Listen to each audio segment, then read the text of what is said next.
This is Rugby Radio with Stuart Cameron. Brought to you by Borders College.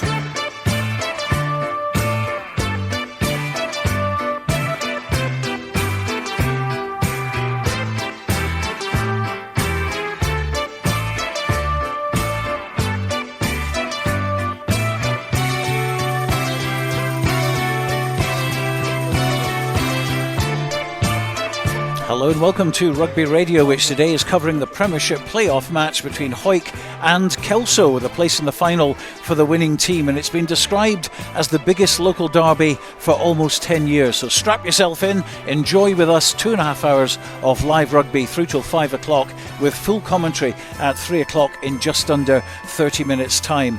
Plenty of chat in the build-up to this game, but there's also Mar taking on Curry at Fullerton Park. That's in the other semi-final play-off, and we'll bring you news of that one. But we've also got a final being played, and that's happening down at the Hoch today in Earlston. It's the East League Bowl final between Earlston and Edinburgh Northern, and we can cross over now to join Hugh Brown. Well, in their quest for silverware, Earlston swept aside Edinburgh University Medics in January, and then a fortnight ago defeated Lismore here at home by 20 points without reply. The final hurdle is today's opponents, Edinburgh Northern, and the teams met here in the league in December. It was the capital side who ended the game 16-0 winners. So this is a chance for Cammy Hill's men to not only gain revenge, but also lift the East League Bowl in the process. We've just kicked off here at the Hoch. The rain is beginning to come down. It's Earlston against Edinburgh Northern. That's going to be a good one. Hugh Brown down there covering it for today. And Hugh earlier on spoke to Cammy Hill, not only the head coach, but he's also playing today. Cammy, how are you feeling about today's game? Yeah, slightly nervous going into it, but there's a good feeling, a bit of positive vibe around the club, so I think the lads are in a really good place for this, so yeah, excited for today.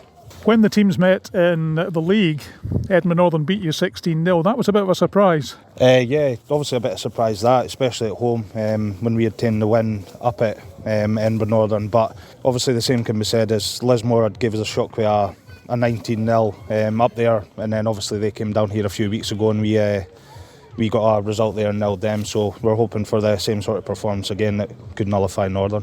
What do you think happened in the league? Because you went off the boil a bit round about Christmas time, didn't you? I think it was just maybe a bit of complacency. Boys that haven't really been in this position before, having a shot at challenging for things. It's maybe just slightly got the better on them. But I think since that point where we kind of went off the boil there, they've composed themselves and they've got into the situation to realise that they're actually capable of challenging when need be. This, of course, is the final of the East League Bowl. You've had a couple of good wins. You must be really up for this. Definitely. Really good vibe, as I said earlier on, but I'm pretty confident today. I'll go our way. We just have to work on some of the things that were a bit sloppy when they beat us here last time, and if we can nullify them in that area, I've no doubts we'll come away with a result today. Tell us about the team news then. Any changes? There's a couple of changes. Our starting scrum half Gareth is unavailable this weekend, and as is our starting number 8 from the Lismore game.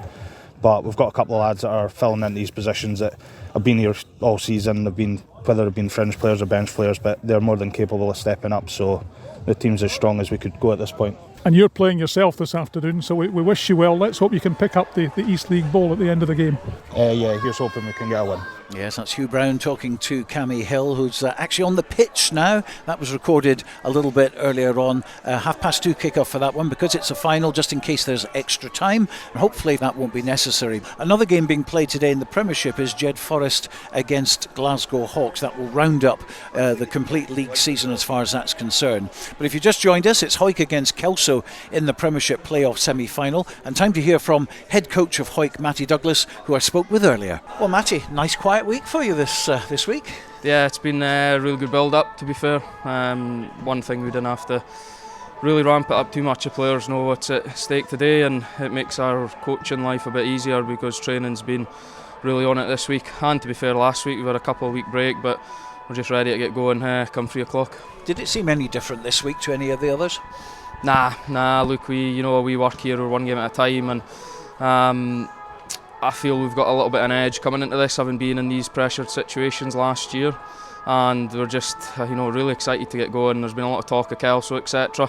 So we're excited to show what we can do today. Yeah, because you, as you said, you've been here, you've done it, you got the T-shirt, and your very professional approach towards matches like this. Very confident, of course. Yeah, I think it's a fine line. Confidence, you can be too confident. I've saw it in this Hawick team before when you approach a game and you just think you have to turn up and win, and it doesn't work like that in the Premiership. We've got a lot of respect for Kelso. They'll put us under serious pressure today, but there's just a bit of feeling about us, the way I'm seeing us training and going about our business, and also the squad we're able to put together today. A couple of boys back for injury, which is key for us, and I'm excited to see how we approach this. I'm looking forward to the back row battle.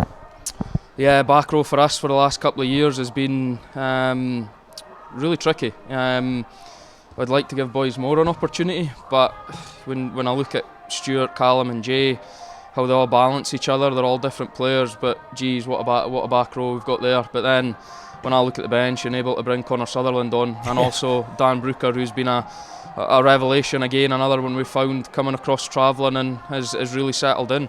But it takes none away for Sam Frizzle, Hugh Donaldson, boys like this who have missed out today. That's the bottom line. Rory McLeod, Tom Hope miss out. We've got a lot of boys in the stands who could easily be in a Premiership rugby team. Word about Callum Rennick, 100th appearance today. That's gone very quickly, isn't it? Yeah, he's a character. I'll say that. He's always first to training, but you don't know if he actually wants to be at training by his demeanour. But he's just what a player he is. Again, another one that's just been a bit unlucky not to make it further. But he deserves this 100th appearance. He's just different. He's different to any other sort of back row that's about. Usually now we look at big back rows, 6'8" back rows, but I kind of put him in that category when you look at like Hamish Watson, small, can get around the park, break tackles. That's Callum, and I'm chuffed to bits for him to be able to reach the 100 milestone. Look at your demeanour here in this interview. I've seen you nervous at times. You seem very quietly confident today. It's not as I said to you at the start, it's not a confidence in terms of that I feel that we just have to rock up, come out the changing rooms. It's what I've saw the last couple of months, to be honest. The tough places we've had to go, that a lot of our games, they've been mentioned, but there's been a lot of talk around Kelso, around getting a top four, and today I just want this team to go out and show why we're current champions, but then also why we want to be in a final. At the end of the day, it's knockout rugby. We didn't need 4 tries to get a bonus point. We need to win the game, and that's the big thing we've focused on ourselves this week. We've had time to look at Kelso. Look, they're a really good side. They've came on massively, and that's plaudits to Bruce and the coaching team there. For the last time that they were here, they've went on leaps and bounds, and that's credit to the players and the coaching team. And look, they'll come out with a game plan and they'll put us under pressure. There'll be times in the game where we are under serious amount of pressure with the pack that they've got, but I just feel that what I've saw and what we're building towards, something's got to give at some point, and we're ready to put this 80-minute performance in, and the players are excited to get out and play. Ronan McKean's back. Nice to see that. He's come into a bit of form again, I think, and also the number 10 position. It could have been Louis Armstrong, could have been Kyle Brunton. You've gone for Kyle. Yeah, I think firstly on Ronan, he got rotated just after Christmas, and to be honest, the touch on Kyle was the same. We changed that for Lee. A couple of players just getting a wee bit complacent, and we just felt we needed to change it, freshen it up, but again, we've saw the benefits of it. Ronan's really hit his stride again, confident at training, and just a threat. I like two different options on the wing. We've got Charlie, and then Ronan is just something different, and you give him space, he finishes, and that's what we're going to try to find today. We need to find the space in this Kelso defence, and if we've done our preparation right, we're hoping we can find that. And again, Kyle starts at 10, and it just allows Lee to control that 12 channel and bring Andrew Mitchell into the game. That's a big thing. We need him in early. He's our point of difference, and when we've got him there, we need to use him. What are you expecting from Kelso today? Physical. If I know Bruce, they will be very, very up for this. If I'm looking at this as Kelso, this is their cup final in my eyes. They will throw the kitchen sink at us. Looking at their pack and the back line they've picked, it's similar to all season, and they'll play territory. That's where what we've looked at and looked at how Kelso win games is they win penalties, they kick to the 22, and they have got a really, really positive driven line out. So our big thing today is we don't give penalties away. We've spoke massively on it. If they don't get penalties, they can't kick to 22, and hopefully we can kind of stop that. And then for us, we're just looking to exploit some soft shoulders. I was going to say, you mentioned the penalty count, and very, very important. And of course, there is no other wind-up merchant that's more, I think, in the Borders than Mr. Bruce McNeil, and he'll be trying his best to wind people up. Yeah, he will, and I think again probably that'll come into it. Look, you know, Premiership semi-final, but at the same time it's a Border derby. We know what these are like. They're bruising. There'll be fisticuffs at some point. There'll be a lot of shouting from a touchline. That's why I'll not be in there. And yeah, Bruce will try and wind players up. That's his trademark. He's done it for 20 odd years. He done it when he was here at Hawick. It is a positive to have, I'll be honest. I would want somebody on my team getting into other players' heads. But look, again, we've looked at that and we've brought in a couple of things to try and combat that and not let it happen. So look, we feel we've done our prep. If we haven't, it's on us as coaches. But again, what I've saw, I'm looking for a big performance. Well, it's going to be a great occasion. Yeah, cracker, Stuart. All the best to you. Cheers. And all the best to Kelso as well. Let's just have a great game. Yeah, perfect, good man. OK, Matty, Douglas, let's hear now from the Kelso perspective and the Director of Rugby, Neil Hinnigan. Well, Neil, the talking's been done. You can do no more now. It's up to the guys on the pitch. Yeah, that's right. For me, you know, I've just got to sit and or stand and let it all unfold. And you know, hopefully there's a lot of fine margins in it, and that'll be us right in the mix of it. And if there is, you know, I've just got to roll with the punches from a personal point of view, but let the players, you know, have their moment, you know, out there and enjoy it and embrace it. And yeah, what'll be will be. Well, they'll hopefully go and enjoy it as well. But what's it like on the touchline for someone like you, Director of Rugby, the head coach, and the people involved with it? I mean, it must be 80 minutes of hell sometimes. It can be, yeah. I mean, I really struggled last season at the end because there was so much at stake regarding promotion, and you know, you sometimes think that could be your only chance and so on. And when it's as tight as that, you're certainly worried about all the work going and big effort going down the pan. So yeah, I felt it a lot more last year. This year, obviously, we've come from maybe a more of an unexpected position, so we've been riding a wave a little bit without really having huge amount of pressure on us. So it's been a little bit more enjoying. How's this week been for the club? It's been great. Yeah, I mean, it brings all sorts of extras because publicity-wise, it's great for the club. You're in the media, you're in the newspapers, you know, and there's a bit of talk and a hype around the town. So it's all good for the club. You know, the whole week has been, you know, good luck wishes and, you know, I can't believe we're back playing at that level and stuff like that. It's been fantastic, and I think it has a great sort of knock on the youth system as well. You know, Kelso Quins are doing really well, and you know, big merit to them, and we're getting good numbers around the club at every sort of level. So I think it's got a big knock on effect. Yeah, it's the old story, isn't it? Success breeds success. I would say so. I mean, it's really evident at Kelso. I mean, from where we started just after COVID with a group of players, and now it's more of a big one club effort, and you know, there's people involved now, and there's more hands on deck, and it makes life easier. So yeah, totally. One disappointment, of course, no Liam Tate, but still a very strong squad looking at it on paper. Yeah, I mean, it's a shame for Liam, obviously, and he's here running the water and wants to be involved, and that's fantastic, and obviously feel for him. But yeah, it's still a very strong squad, and you know, everyone that's there is there on merit, and yeah, a good group of local players on the sheet, and it's all about you know, being that, as I say, being the town and Kelso as a whole. And I think, yeah, we're, you know, they're there to give everything as a team, and I think, you know, when you see our team on paper, there's certainly a lot of that. The first thing I noticed when I saw the team sheet was Bruce McNeil not playing at number 8 but playing at number 6. Yeah, it's just a numbers, Stu, you know. Is this a tactic, Neil?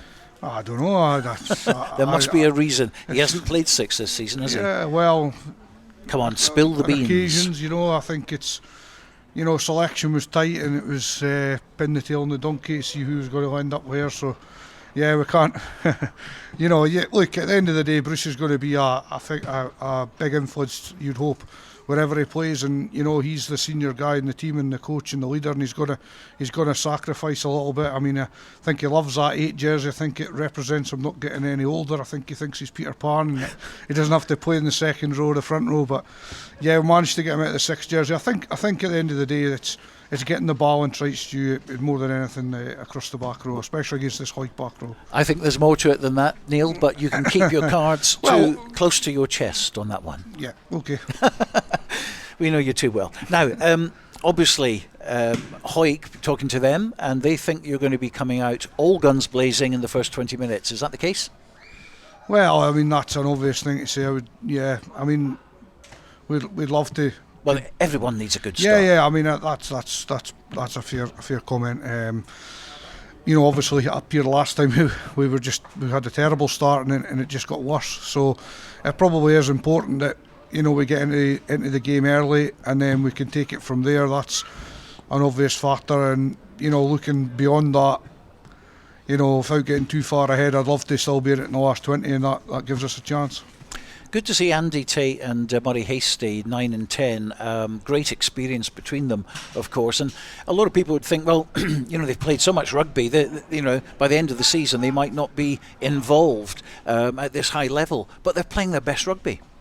Yeah, I think it just comes down to the togetherness of the team, and they now have a job to do in their position. Whereas I think in the past they were having to carry the team, and do all sorts, and it just dragged them across the park and in their minds, and a lot to take on. Whereas now we're more a complete team, they can do their roles and they're very good at that, and I think that's why the younger players play well of the same thing. We're not asking too much of the younger players, we're asking them to do jobs week in, week out, and I think as a whole when it comes together we play better that way. So I think that helps them, Stu. I think that's keeping them young if you want to play it that way. Yeah, and great to have that experience on the pitch for the younger lads as well, who are going to be enjoying this occasion, probably the biggest of their careers so far. So what would be the parting message then before they go out on the pitch? They're just leaving the dressing room just before 3 o'clock. What do you say to them? We need to address the fact that if we don't show up as such, and that happens, you can freeze or whatever. I mean, it's daunting coming here, no doubt about it. I've got all that understanding of it, but I think the main message is when you come off that pitch, have no regrets. If there's no regrets, you can live with yourself tomorrow morning, and all your family and everyone will be proud of you. You can't come off the pitch thinking I could have done better, I could have done more, I didn't put my body on the line. And if we lose and we come off with that, then they'll regret it for the rest of their life. Whereas if they give their all no matter what the result, then everything will be dandy, I would say. Well, I'm sure both teams are going to play a big part in making this an entertaining, typical border derby, and we wish you the best of luck. Thank you very much, Stuart. Neil Hinnigan talking to me a little bit earlier on. The opening 20 minutes certainly going to be fascinating for sure. It all kicks off at 3 o'clock. Dale Clancy and Robin Purdie in the commentary box, and we'll be joining them very, very shortly. Also going to be joined by David Ferguson at the back of the stand, going to talk club rugby in a second, but I can give you an update from the Hoch. It's Earlston 3, Edinburgh Northern 0 in the Bowl final. Other matches being played today, by the way, Jed Forest Glasgow Hawks in the Premiership. National 1, it's Dundee against Biggar, GHA against Glasgow Accies, Watsonians against GHK. National 2, big game for Berwick. They need 2 points to be safe from any relegation issues. They're taking on Kirkcaldy at Scremerston. Gordonians against Stirling County. Lastwade against Aberdeen Grammar. Aberdeen Grammar have to get 5 points and hope that Berwick slip up. And in National 3, Allen Glens against Orkney. Cartha versus Howe of 5. Hamilton Dumfries. Hillhead Jordan Hill against Muir. And also in Division 4, Perthshire v Greenock Wanderers. Ross High versus White Craigs, and Strathmore will be taking on Garnock. And of course the National Shield round 3, Broughton against Hawick Harlequins and Langham against Linlithgow. We'll be back shortly. This is Rugby Radio. Rugby Radio. If you're looking to develop or hone your green skills, look no further than Borders College, your local community college. Visit borderscollege.ac.uk today. Borders College, regionally focused, globally engaged. Based in Galashiels but covering the whole region and beyond, Borders Mortgage Hub is your one-stop shop for all things mortgage related in the Borders. Visit us at bordersmortgagehub.com or call us on 01896 807 008. That's 01896 807 008. Borders Mortgage Hub. Mortgages for the Borders in the Borders. Borders water, Borders barley and Borders people. That's what makes the Borders Distillery. Working exclusively with local farmers, the Borders Distillery is bringing whiskey making back to the region. Our award-winning distillery is open to everyone, where you can meet the people behind the scenes, explore our wash house and shop quality local products. Tour your local distillery and discover the spirit of the Borders. Full details at thebordersdistillery.com. Always enjoy our spirit responsibly. Under 18s must be accompanied by an adult when visiting the Borders Distillery. Your pet deserves the best, and that's why your pet deserves the care and treatment offered by Border Vets. We focus on delivering the very best care to each and every one of our patients and clients. We get to know you and your pet and offer treatments tailored to every animal's individual needs, from our conveniently located surgeries in Galashiels, Selkirk and Earlston. Ask about our Pet Health Club for your cat or dog, giving you peace of mind by spreading the cost of vaccinations, regular checks and more. From dental care to travelling abroad and the whole range of veterinary services, bordervets.co.uk is where you'll find everything you need to know. Border Vets, where your pets are part of our family. This is Rugby Radio, brought to you by Borders College. Let's quickly go to the Hawk. Waiting for us there, Earlston against Edinburgh Northern. Hugh Brown. Well, all the early pressure has come from Earlston, and it finally paid off in the 10th minute when Chris Rowley stroked home a penalty from in front of the posts. It's pouring with rain here at the Hawk, and the current scoreline this East League Bowl final is Earlston 3, Edinburgh Northern 0. Thank you. More updates later on. That game kicking off at 2:30. Of course, I've been joined now though by Robin Purdie and David Ferguson, who's here today covering the game for the offside line, and both looking forward to this encounter. David, first of all, you're a Kelso lad. Can you see them causing an upset? I don't know if I go as far as a Kelso lad as such, but yeah, 27 years in Kelso I've been, and you know, the excitement in the town, I have to say, this season has been something to behold. You know, my daughter's here with me watching the game. A lot of young lads that she went to school with, you know, she sees playing in the park, and there's a real affinity in the town with the people that are playing. Young boys playing in that park, you know, putting their all in for the Kelso jersey, and it makes a big difference, you know, and the team has really surpassed expectations this season. Now, Robin, you can't wait to see the Battle of the Packs. I'm sure it's going to be absolutely brutal out there today. Yes, I think it is going to be, Stuart. Two of the best packs in the division. Kelso, and certainly in the second half of the campaign, have dished out a few beatings up front, it has to be said, but they come up against the league's top dogs today, and yeah, whoever gets it, you know, straightforward enough to say, it's in rugby, whoever gets on top up front is probably going to prevail. Well, obviously, lots going on at the moment to decide what's going to happen with the Super 6 teams following the decision to shut down the Super Series. Robin, you're in absolutely no doubt what should be happening. Simply, the 6 teams get placed back in the leagues where they are now. So that means Herrick stay in the Premiership, Ayr also in the Premiership after being promoted from National 1. The Knights rebranding back to Melrose in National 1 along with Watsonians. Stirling going back to National 2 and Boroughmuir National 3. That's your position?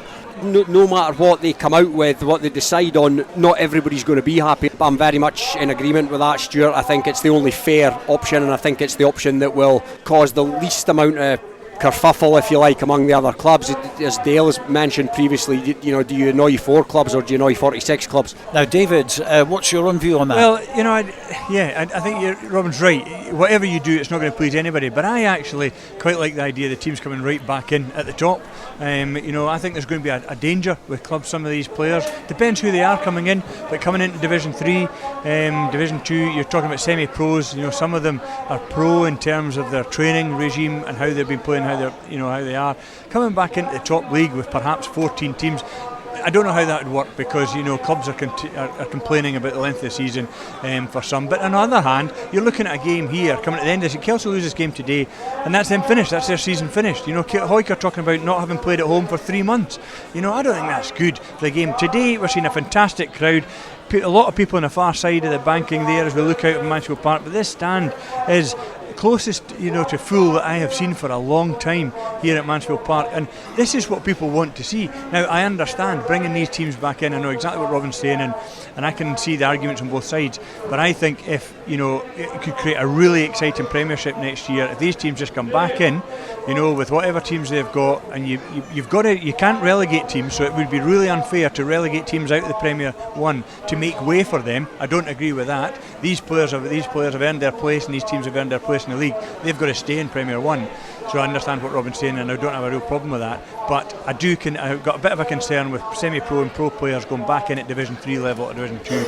I think it could be a really exciting time for club rugby if you went in with a 12 or 14 team top league, and then you may be relegated 3 or 4 perhaps, maybe 3 go down and 1 coming up the following season. It's a big step down for like Boroughmuir Bears, for instance, to go 4 divisions down. Yeah. And of course you're not going to hang on to those sort of players necessarily. Some will probably hang on, help the club back in. No. But a lot of people have said, well, some of these clubs may have been looking at it from a different way, putting all their eggs in one basket in the Super 6, ignoring their club team. Is that a fair comment? I think that's right, and I don't think any of them have really, they've all done it sort of differently. I don't think any of them have really found the right way. Super Series was a joke, let's be honest. We said right at the beginning, 6 teams, it's not going to work in the Scottish game. You're creating a false platform in the middle. Yes, we're looking for something that gives players a step up from amateur to that pro. There's a big gap now between the two, and it'd be nice in Scotland to try and find a middle route. Really difficult to find, but Super Series, Super 6 was not it. So I'm glad it's been scrapped. I actually think it'd be great for club rugby to get these crowds regular, get these players back into club rugby, so we've got a really strong Premiership, 1 and 2, really strong 2 leagues at the top. I think that's the way to enable club rugby and Scottish rugby to build the grassroots strength again and build us back into having a strong community game and then strong pathway. Robin, the Caledonia region, we're obviously going to be starting district rugby very, very soon, which is great to see, and Caledonia Reds are the current champions. But, when the Super 6 was put together, there was nothing really for that area. No, there wasn't, and you just have to look at the squad that they've selected Caledonia for this inter-district championship to see, they've almost played it from a state of origin point of view, and you see some of the players that are in that Caledonia team, and it makes you realise there really is some talent up there. Sam Cardosi's there, and Bruff from Gala, and all these kind of boys. So DJ Innes from Curry as well. So the talent is there, and yes, I think I agree with what a lot of David says about Super 6 and it was never going to work and all that kind of stuff.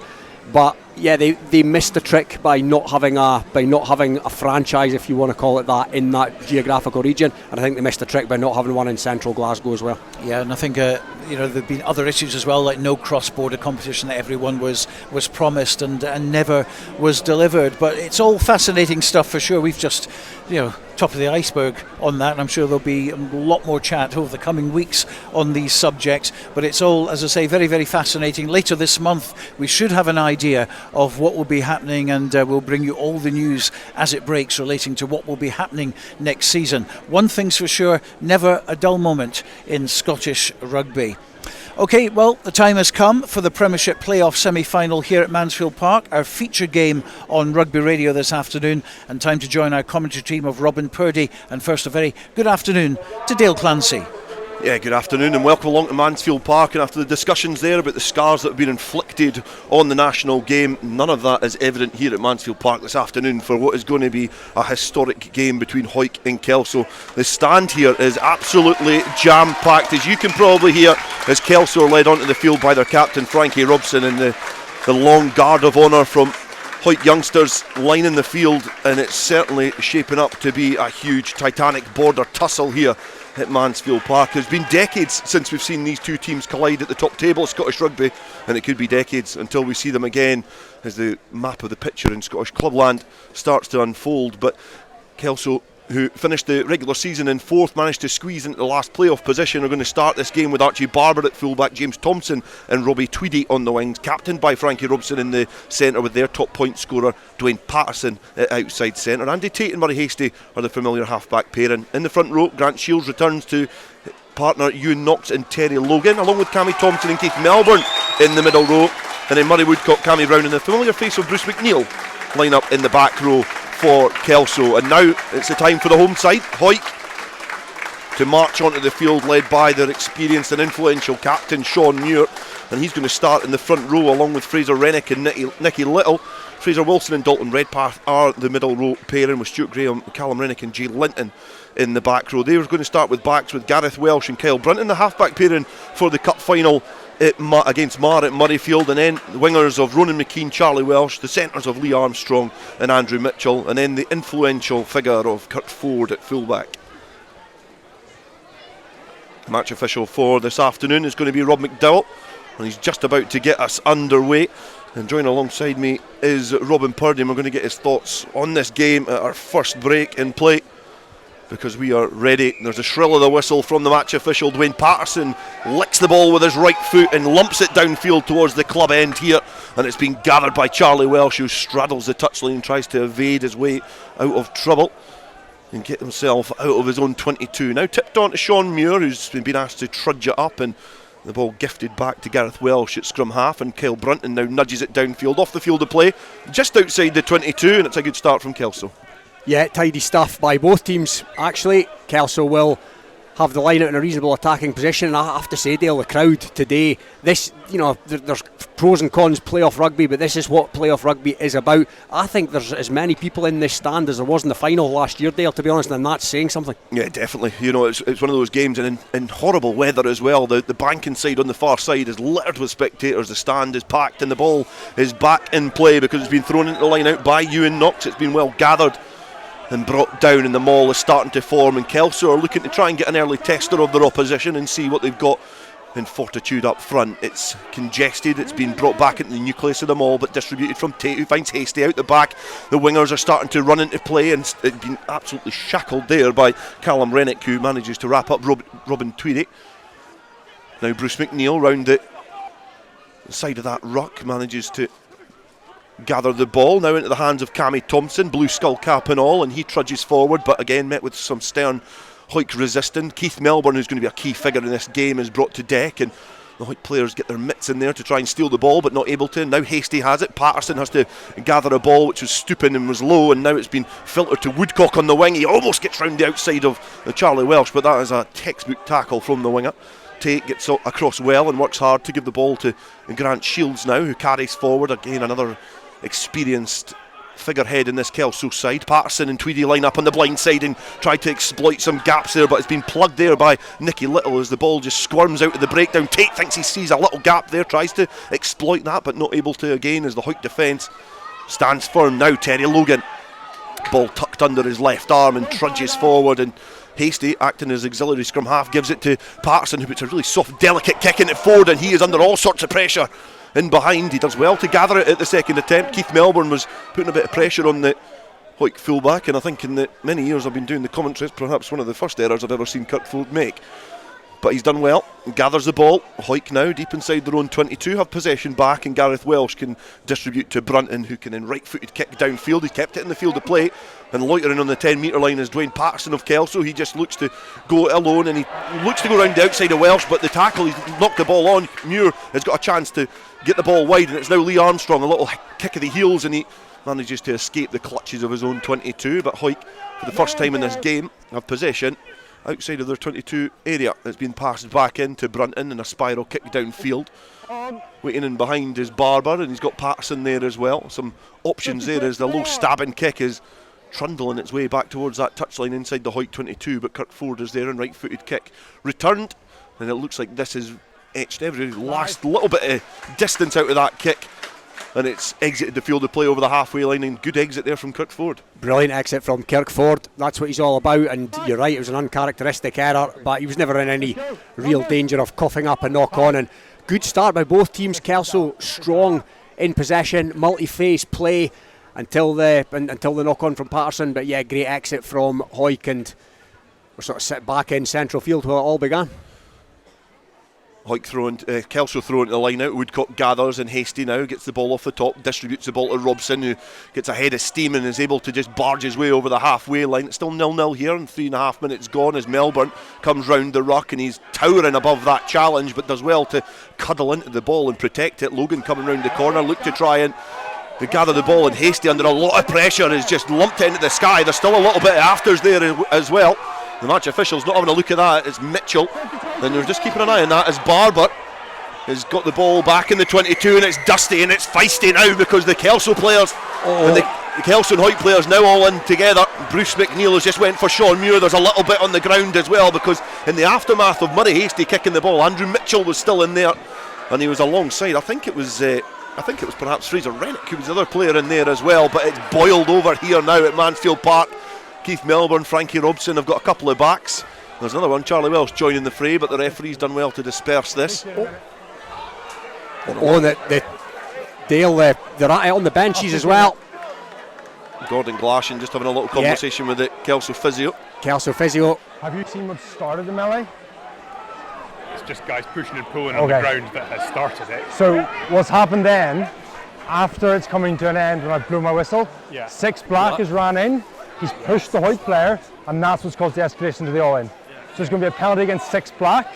I agree. No sanctionable foul play prior to his arrival. Restart penalty against 6 black, Captains! This is going to be an interesting conversation between the match official and the captain, Shawn Muir, and Frankie Robson now making his way across to discuss matters. Just caused the game to be stopped. That's not really acceptable. That is coming to an end. Then 6. Just caused the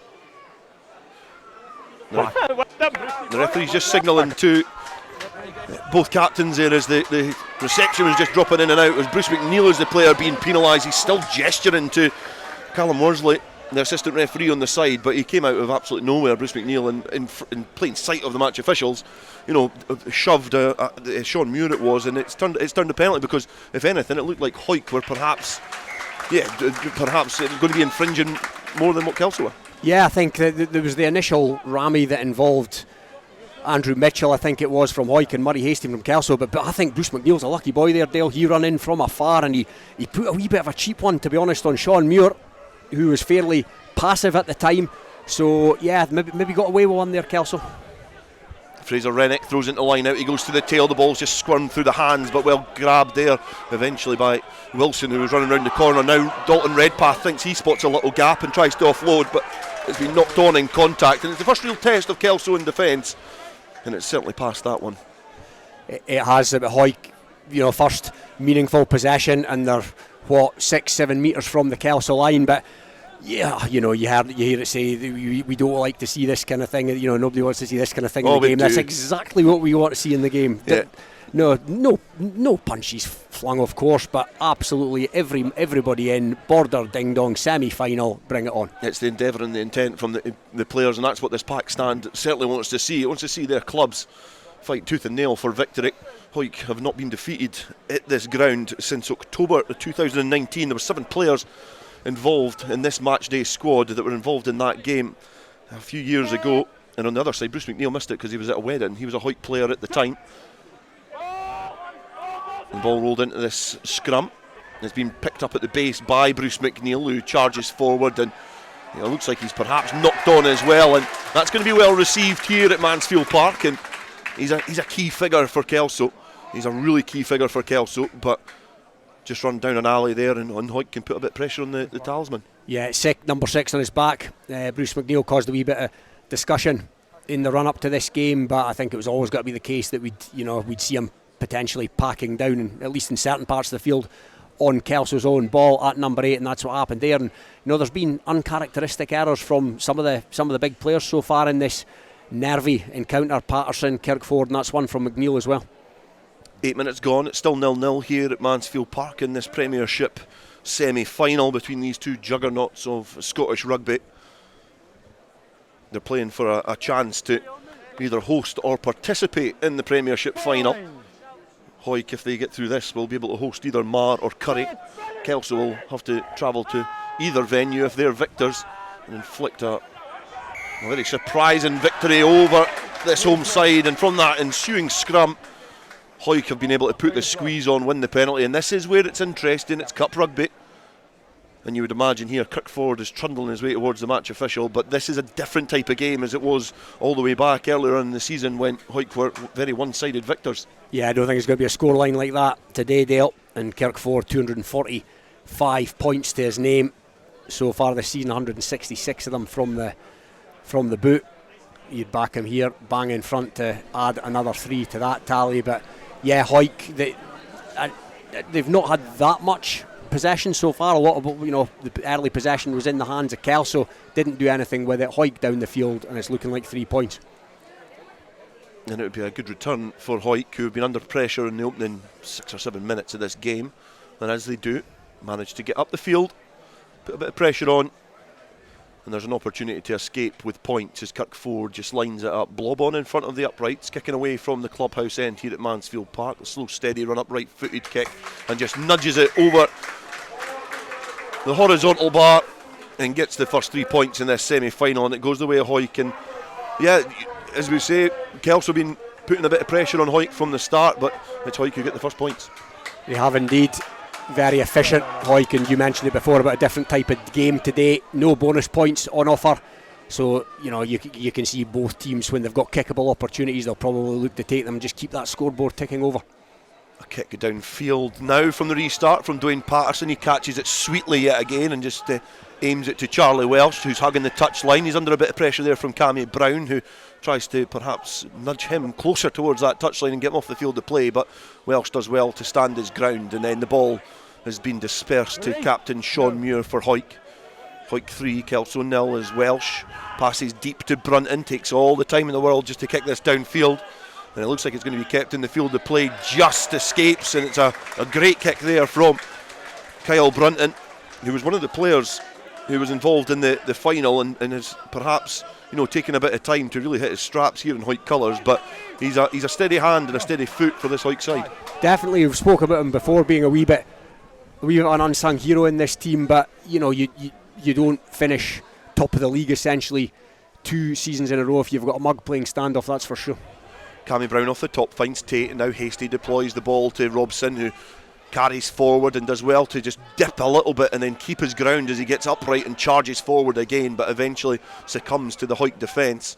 The ball tipped on from Melbourne, who's going to be a key carrier in this game, but just tips it on to Brown to try and ask some more questions of this Hawick defence. The backs now linking up in the wider channels on the bank inside here, just over the halfway line for Kelso, under a little bit of pressure here, but they do win the penalty from the breakdown, and you feel out of the two sides they're going to have to be very patient.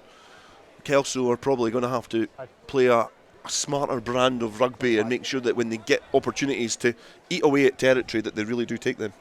That's right, you don't get much change out of Hawick, whether it's here at Mansfield or away. In their last 3 league games, which are all away from home, they only coughed up 20 points in total against Musselburgh, Harriets and Selkirk. So yeah, you just need to keep chipping away at them, Dale, and hope that the gaps appear, but that's the problem, the gaps don't appear all that often. The rain has subdued somewhat here at Hawick, and the banking still littered with spectators. The stand is packed in the surrounding area as well, just in front of the bar is absolutely jam-packed with spectators from all clubs in the borders. It was a hot topic in other border towns as well about the size of this game as the ball has been thrown into the line out. Bruce McNeil is the player to gather. He's been choked by 3 Hawick players, and eventually it's offloaded, but the referee is just going to bring that back because he's not happy with the way that passage of play went. Knock on there, and Kelso managed to win a scrum deep inside Hawick territory in their 22. Yes, again a decent attacking platform for Kelso. They'll be hoping to come away with at least some form of points, whether it's a penalty or more. But yeah, just going back to what we were saying before, it's these types of opportunities that they're going to have to exploit. They need to stay in the fight. We spoke, you guys spoke about it in the podcast, and we spoke about it in the preview as well. Kelso just need to stay in the fight, and they're doing exactly that at the moment. Keith Davies and Gary Johnson just watching on. Gary Johnson with the brolly, looking like an elder statesman now here at Mansfield Park as the scrum just gathers inside of the Hawick 22. The referee signalling to both front rows to keep it steady and signalling when they're going to collide together, as they have done now. Brown just pressuring all his weight on that pack so he can stoop down and grab the ball and distribute to Robson, who propels himself forward. Coming round the corner now is a chance for Cammy Thompson to ask some questions of this Hawick defence. The support very slow to get there for Kelso, but the referee has spotted that Lee Armstrong has just popped his hands on the ground trying to turn over ahead of the ball, sealing that off, to which I think Kelso perhaps will benefit from, because they were slow to get the support round there. They were just a wee bit, weren't they? They definitely were, and they're just about to line up here for the penalty. Dwayne Patterson is just finding his spot. Okay, quick update for you from the other semi-final. It's Mar 0, Curry 5. Curry taking the early lead there. Hawick 3, Kelso 0 for the moment. Jed Forest 0, Glasgow Hawks 7 also in the Premiership. Torquil going over for the visitors there. And I'll update you with more right after the kick. Dwayne Patterson is now lining up his kick and just going through his usual repertoire and his routine. A very kickable penalty this, just to the left hand side of the uprights, encroaching in the 22 by about a metre or so. Just has one last glance at the uprights, and standing directly in front of that is the green wall of the Hawick men, and right footed kick is accurate this time, and the Kelso spectators who have not travelled far have greeted that with a round of applause, and we're all square here after 15 minutes. It's Hawick 3, Kelso 3. And I think on the balance of play in the opening 15 minutes is probably a fair result at this stage, 3-3. And you mentioned the Kelso fans, they're hearing their numbers today, Dale. It's a great turnout by both teams. It always shaped up to be a great occasion this, and it's proven to be thus far. Kirk Ford restarts with a right footed kick downfield. It's went over the head of Brown and then into Hastie, and then a charge there from this battle between Murray Hastie and Andrew Mitchell is going to be a tasty one, because there's a little bit of a late nudge there from the Hawick outside centre. It's maybe not the titanic battle that we were expecting, but it's certainly one to keep an eye on as Fraser Rennick now carries forward. He's been gifted the ball from his scrum half, and he's been met with some resistance from this Kelso defence. Gareth Welsh to Kyle Brunton. The ball is ricocheted into the hands of Frankie Robson. It's still going back, and Andy Tate with a delicate little chip into the hands of Tweedy, who manages to find Barber. Now he's a player that can unlock many a defence in this league, and he's been able to just evade some uncharted territory there. 7 tries so far this season for the fullback, but not getting closer to one thus far. Hastie distributes to Terry Logan, who cuts back in field. Gareth Welsh has to wrap round the ginormous leg of the Kelso front row forward. Melbourne picks and goes and takes it a couple of metres closer towards that Hawick 22. Andy Tate now thinks he sees some space in behind, but the referee has signalled there's a little bit of holding on there, and I think it's Melbourne who's been penalised. But again, there's these little errors and these little nerves. You said before when you were down touch side that there's a steeliness from this Hawick side, and you wonder sometimes you can be far too focused. Possibly, yeah. They certainly, when I seen them emerge from the dressing room after their kind of pre-match meeting, if you like, they certainly had a steely look about them. But yeah, it's tell you what, it's really niggly out there. There was a wee bit of afters after a ruck a few phases ago as well, and yeah, just this game could come down to who keeps the most amount of players on the park for the longest amount of time. Quickly jump in with National 1 latest. GHA 5, Glasgow Accies 7, Watsonians 12, GHK 0, Berwick 7, Kirkcaldy 7 in National 2, and Lasswade 14, Aberdeen Grammar 3.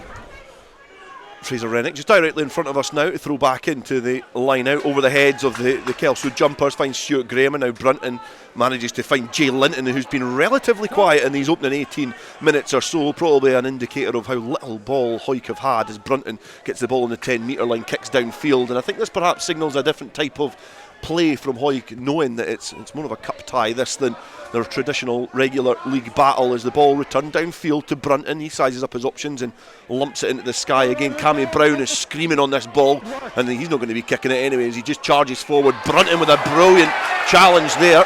There was a little bit of movement in the air, but I think perhaps that was more from the ball carrier as opposed to the tackler, and Bruce McNeil just picks and goes and charges forward. Gareth Welsh is then escorted off the ball slowly by the Kelso players, who are taking a little bit longer to get to the breakdown than perhaps what their counterparts are. Dwayne Patterson puts it into the sky, a very testing and telling up and under, a spiral bomb there as Lee Armstrong has to go back and gather on his own goal line. He looks to try and kick downfield, and it's not managed to find touch, and it's now Dwayne Patterson just outside the 22. He beats one man, then looks to beat another, and he's been held up on the 22 metre line, and this is going to be a difficult ball to win back for Kelso, but they do a great job of that because Patterson has managed just to present that back. Now Woodcock charges forward, pirouettes out of the danger area there as the Hawick defenders get across.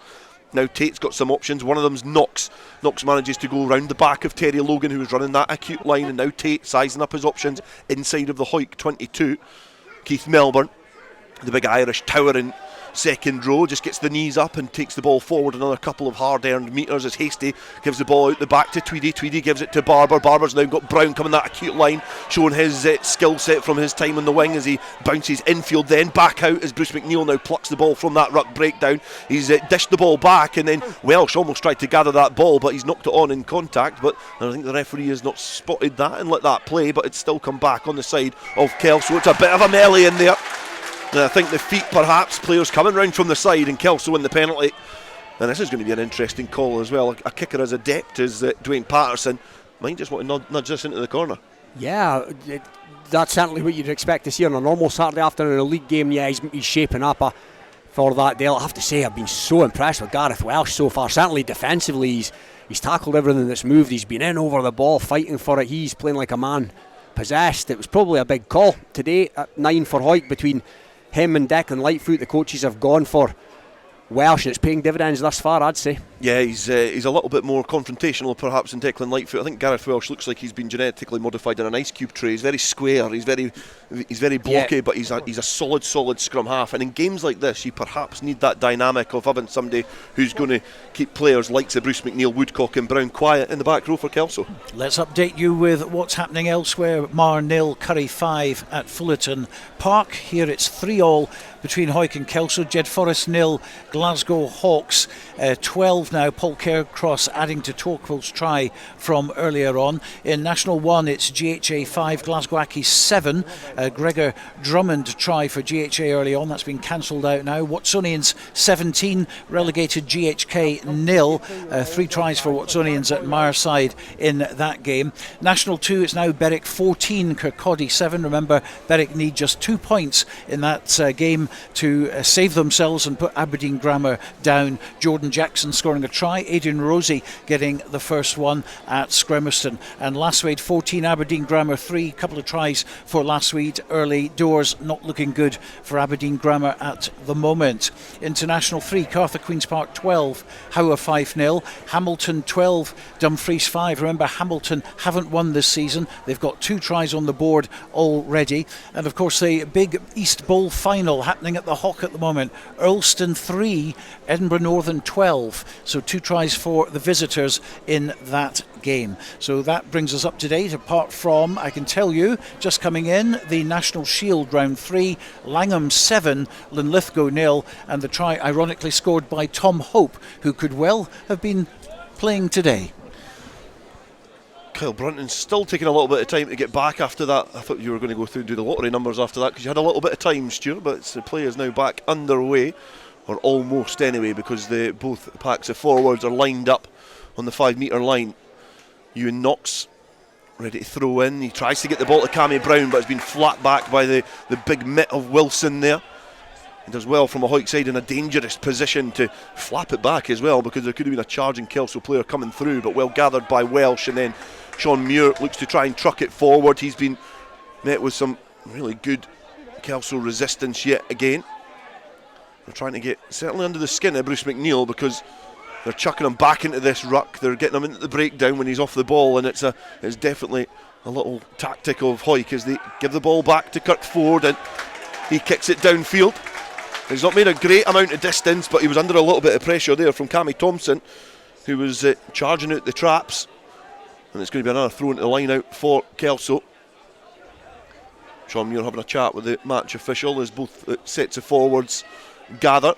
Gives a bit of time for Grant Shields to come across and have the conversation with Ewan Knox about how this line out is going to go. Ball hoisted above the head. They've got Woodcock at the front, and they just hit him low on the rise and bring it down, and the Kelso players congregate en masse at this drive and maul. They're all in there. The ball's now presented at the back, and it's Terry Logan. The ball tucked under that right arm. The screaming echoes from Bruce McNeil just willing the charges on to go a little bit further forward. Dalton Redpath is then asked to exit the field of play, or that maul, and the ball has been gifted into the path of Frankie Robson, who runs back into traffic. He's been scragged down to ground, and Kelso want to try and play with a bit of tempo. Bruce McNeil looks to evade Wilson, who just wraps himself round the ankles. Ball presented back there as Tate clutches the ball, gets in a favourable position to pass, and he deploys it to Brown. He goes in between the 2 Hawick tacklers, and then it's presented back to Tate again, who gives it to Hasty. Hasty's got Melbourne on the shoulder.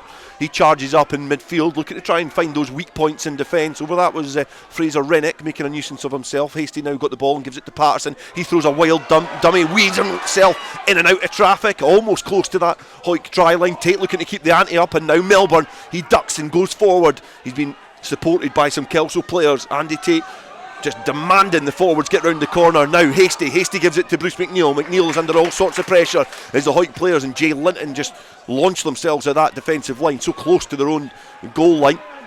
Kelso return with the ball. Patterson juggles it. He's under pressure from Welsh, and now Rennick is over this. Andy Tate does well to scoop the ball back. Bruce McNeil then, again not for the first time in this game, picks it up, scoops and goes and charges forward, and then Woodcock protects the ball. Now Tate gives it to Terry Logan. Again with a big carry, takes a few boys to get Terry Logan down. Equally as an adept at rugby league as well, so he's a very attacking front row forward, and a very important one at that for this Kelso side. Bruce McNeil now again has been scythed down at the ankles. Kelso going through the phases here and playing really well, being able to just protect that ball as Woodcock takes the ball back inside from Murray Hastie. Now Tate almost runs up an alley, but has been tackled there by his opposite number, Gareth Welsh. Hastie to Logan.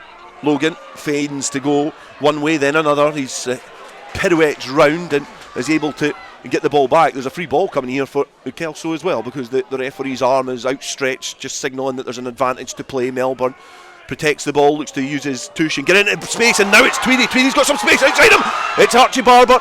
He's been shepherded off the field of play, 5 metres away from the line, and it was a free ball to play with, and it was cute play. Melbourne perhaps took the sting out of that by the ball going to ground, but that was a great opportunity for Kelso, and in terms of the way they're approaching this game, they're blob on. Oh yeah, all credit to them. They've certainly not come here to get rolled over, that's for sure, and it's been all Kelso in the last sort of 5 to 10 minutes. Then they're going to come away from this situation 6-3 at the good, you would feel. I was going to say, Dale, that this game as a club game, that this is a higher intensity than any other club game I've seen so far this season. Yeah, you can have whatever conversation you want to have about Super Series, you can park it just now and feast your eyes on this event, this semi-final between two Borders clubs, a team that have came up from National 1, who I don't think I'm being disrespectful, but certainly have no right to be in the playoff position. Oh, but it's quite remarkable. It's the story of the season. The way that they've played, the way that they've approached this season and last season has led them here, and it potentially could lead them into a 3-point advantage against their bitter rivals with 27 minutes gone. Patterson in front of the upright starts his run up. Right-footed kick, good connection, and the assistant referee's flags are raised, which signals that it's Hawick 3, Kelso 3 after 27 minutes here at Mansfield Park in the semi-final. And what a semi-final it is shaping up to be. Massive crowd. The rain has stayed off, and it's just one of those no quarter asked, no quarter given scenarios here at Mansfield. Two teams going absolutely hammer and tongue. I'm going to get the next break of play.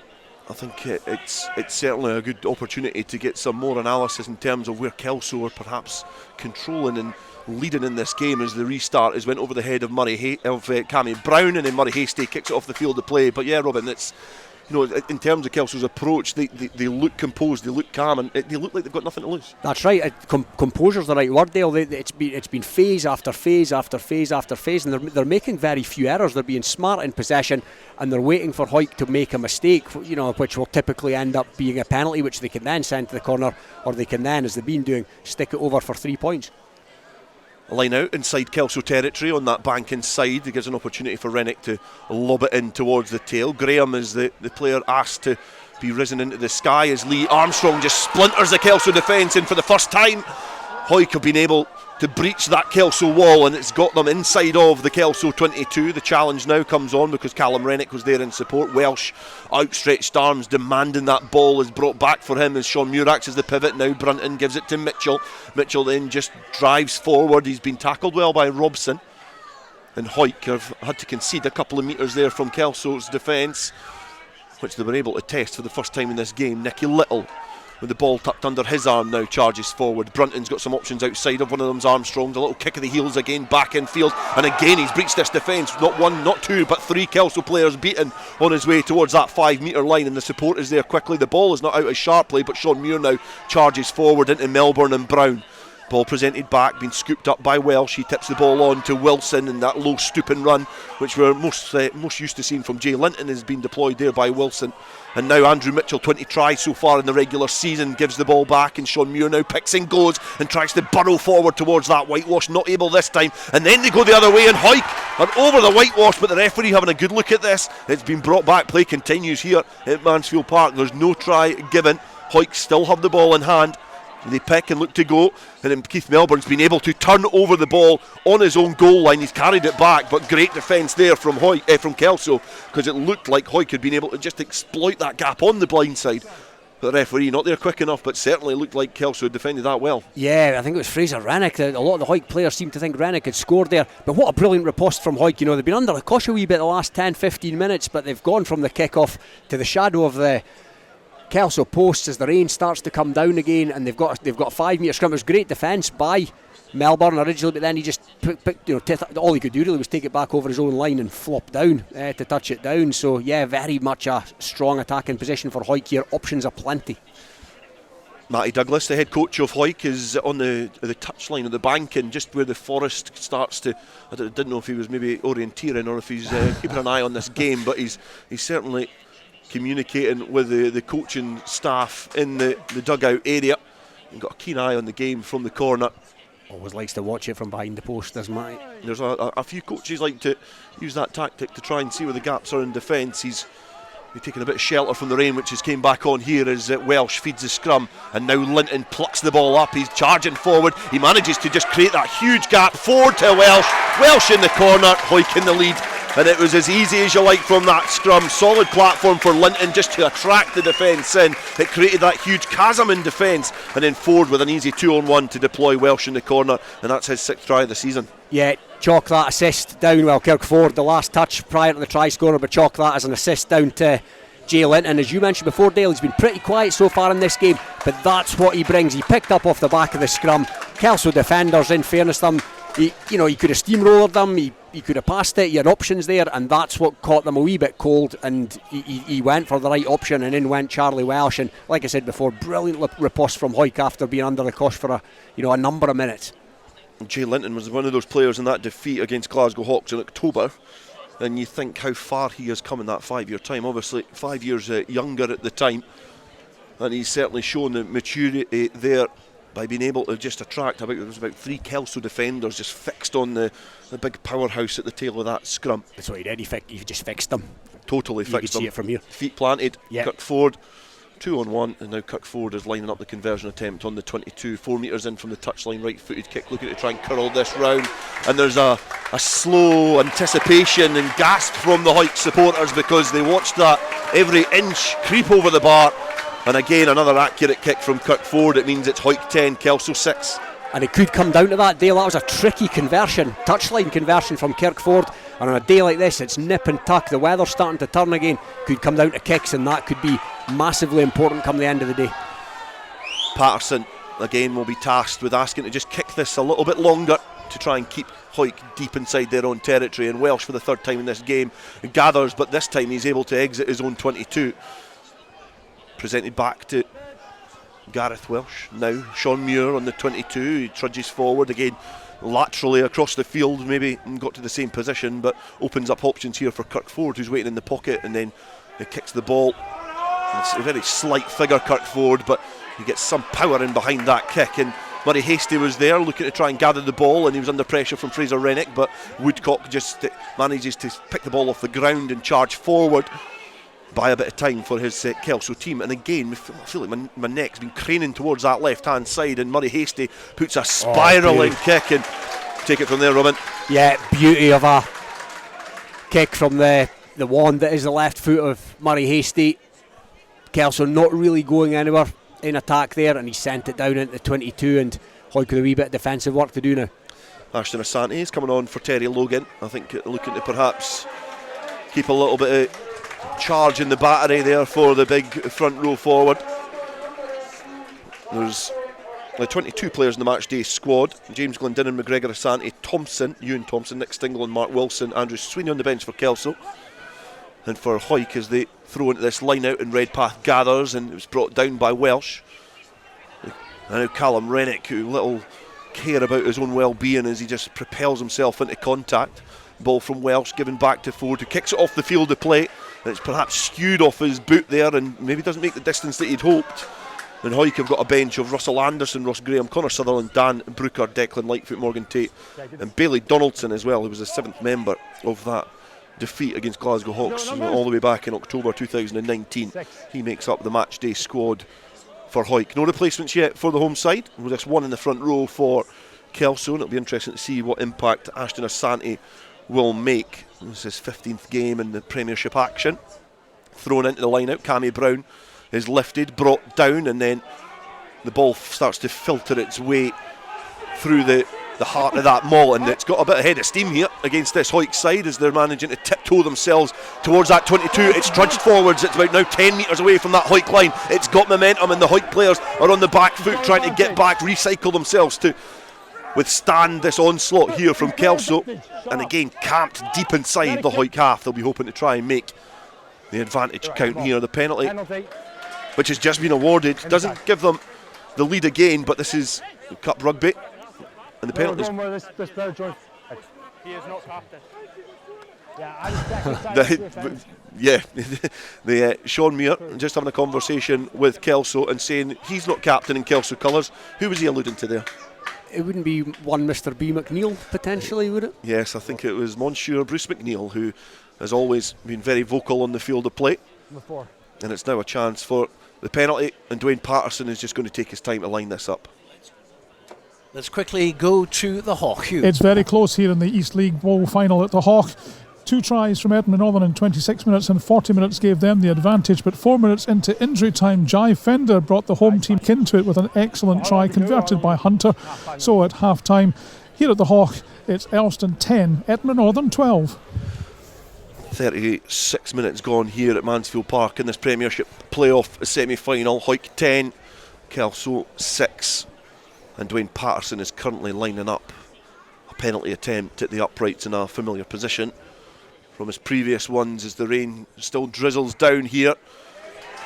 And there's another couple of points to add to the tally, 3 if you will. That's not a couple, but it's Patterson with the penalty attempt, which means it's nip and tuck here. 10 points to Hawick, 9 to Kelso. And I said before the game, if Kelso can stay in the hunt after about 20-25 minutes, that's going to be the story of the game. There's 1 point in it. We're approaching half time in a few minutes. This is a border semi-final, isn't it? It is. It's everything that we hoped for, isn't it? And I think they've done more than stay in the game. They've taken the game to Hawick, and this is as nip and tuck as you can imagine. It would take a brave man now to call this one. The restart is a scruffy one from Kirk Ford. He's not happy with it as he casually trudges his way back into the position in his own half. It's going to be a throw into the line out to Kelso. It just went over the head of Keith Melbourne and then just skewed off the field of play as the umbrellas start popping up over that far bank inside. I think anybody over the age of 40's got a brolly up. Anybody under the age is running about with a ball in their hand and having a bit of fun and no care in the world about the weather that's starting to drizzle down here at Mansfield Park. But the ball has just been flat back on the Hawick side. Welsh manages to gather it at the second attempt, sliding on the deck. The ball just squirms out of his grasp, but the kick not able to be nudged downfield for Kelso, and now it's been given to Dalton Redpath. He's been challenged back the way. Good play from Kelso, and the ball came back on their side, and Tate then puts the box kick in. It goes towards Kirk Ford, who stamps the ball down and just gets it under control and then launches it back towards the Kelso half. Patterson, as trusty as you like, is underneath that, spiral up and under. This is going to be a big tester here for Lee Armstrong, an experienced inside centre. He manages to get the ball at a second attempt. It's been knocked back as it just bounced off his chest, and those spiral bombs are terrible for any player in the backfield to try and gather, to keep a keen eye on it, and especially in conditions like this, it makes it that much more challenging. As Kelso defend as Hawick trudge the ball forward towards that 10-metre line. Gareth Welsh just escorting the ball to the back of the snaked ruck here to get a feign for a box kick and gives it to Kyle Brunton, who kicks it into the sky. Now looking to test Robbie Tweedy, but Patterson is pulled rank. He grabs it, tries to offload to Archie Barber. It's went off the field of play. It's going to be a throw into the line out for Hawick, just directly in front of us on the halfway line. And it was a good option there for Patterson, but just not able to find his man under a lot of pressure as well from this Hawick side. Yeah, as the clock ticks towards half time, it was a wee bit of a Hail Mary there for Patterson. We could see from here what he was trying to do, just lacked the execution a wee bit, and that'll just give Hawick another chance to get back into Kelso territory where they've not been that often so far in this half. Just over the halfway line. Hawick 10, Kelso 9 in this playoff semi-final live on Rugby Radio, and then this time it was a chance for Kelso to flat the ball back from Woodcock, but he's just knocked it on, and then Tweedy's been asked to take a couple of seconds on the ground to gather his thoughts, because Shawn Muir's just dumped him down as Lee Armstrong splinters the defence for the second time in this game. And that is when it started to look its porous best for a Hawick side. When they give the ball to Armstrong, I think he's perhaps one of those players, it's almost like the Jay Linton scenario, that they'll be so wary of the weaponry of Andrew Mitchell at outside centre. 20 tries this season, it's over a try a game. They'll be keeping a keen eye on him, which gives the gaps to players like Lee Armstrong, who's got great footwork. Oh, definitely. I think Armstrong and Mitchell complement themselves so well, because he's a wonderful player in his own right. Armstrong, there's nobody with better footwork, I would say, than him in the division, and he's been a wonderful, acquisition. He's back at Hawick this season, but I mentioned in the preview show that, how did Kelso beat Hawick today, or one of the ways, and that's to keep Armstrong quiet, but they're not actually doing that. It's been a couple of really good breaks by him so far. Latest, Mar 7, Curry 5. A try by Conor Bickerstaff puts them ahead in the other Premiership semi-final that's going on at Fullerton Park. Here it's Hawick 10, Kelso 9. Jed Forest 0, Glasgow Hawks 27 is the latest score from Riverside Park. In the Border League, it's Peebles 0, Gala 12, Earlston 10, Edinburgh Northern 25 in the Bowl final. A couple of quick tries for Edinburgh Northern, putting them in front at the Hawk. In National 1, it's GHA 19, Glasgow Aki 7, Watsonians 24, GHK relegated of course 0. In National 2, Berwick 19 now, Kirkcaldy 7, another try from Jordan Jackson to add to Aidan Rosie's one from earlier. Lastwade 14, Aberdeen Grammar 3 is a latest score. Allen Glens 24, Orkney 10 is a latest score. Cartha Queen's Park 26, Howe 5-7, Hamilton 12, Dumfries 12, and in the Shield round 3, Langham 10, Linlithgow 17. Scrum is forming just outside the Kelso 22. Just a reminder, Hawick 10, Kelso 9 here in this semi-final. Equally as tight at Fullerton to find out who's going to play either of these sides as Cammy Brown picks at the base of the scrum. He's having to tiptoe laterally across the field because he's got a couple of Hawick players just hanging off of him. Kelso now with the ball to take.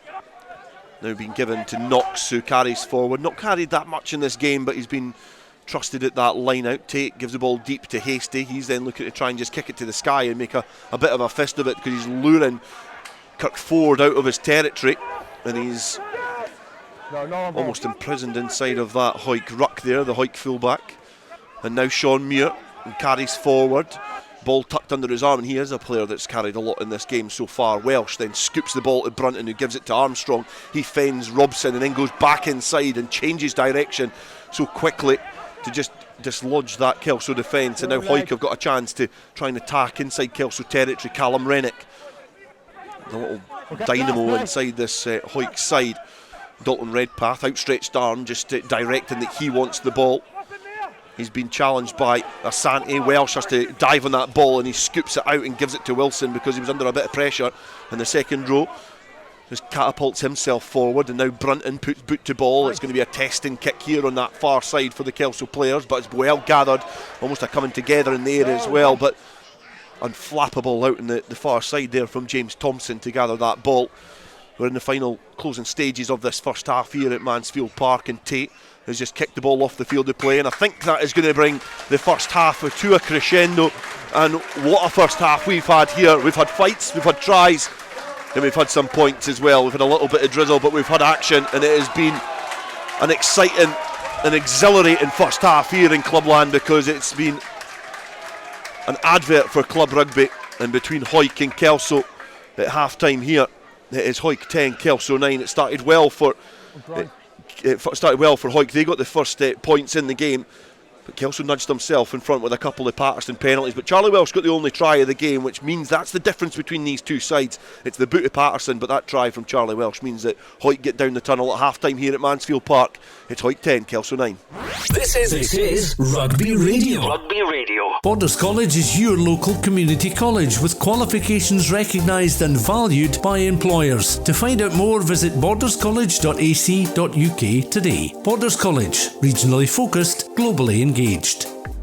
Based in Galashiels but covering the whole region and beyond, Borders Mortgage Hub is your one-stop shop for all things mortgage related in the Borders. Visit us at bordersmortgagehub.com or call us on 01896 807 008. That's 01896 807 008. Borders Mortgage Hub. Mortgages for the Borders in the Borders. Borders water, Borders barley and Borders people. That's what makes the Borders Distillery. Working exclusively with local farmers, the Borders Distillery is bringing whisky making back to the region. Our award-winning distillery is open to everyone, where you can meet the people behind the scenes, explore our wash house and shop quality local products. Tour your local distillery and discover the spirit of the Borders. Full details at thebordersdistillery.com. Always enjoy our spirit responsibly. Under 18s must be accompanied by an adult when visiting the Borders Distillery. Your pet deserves the best,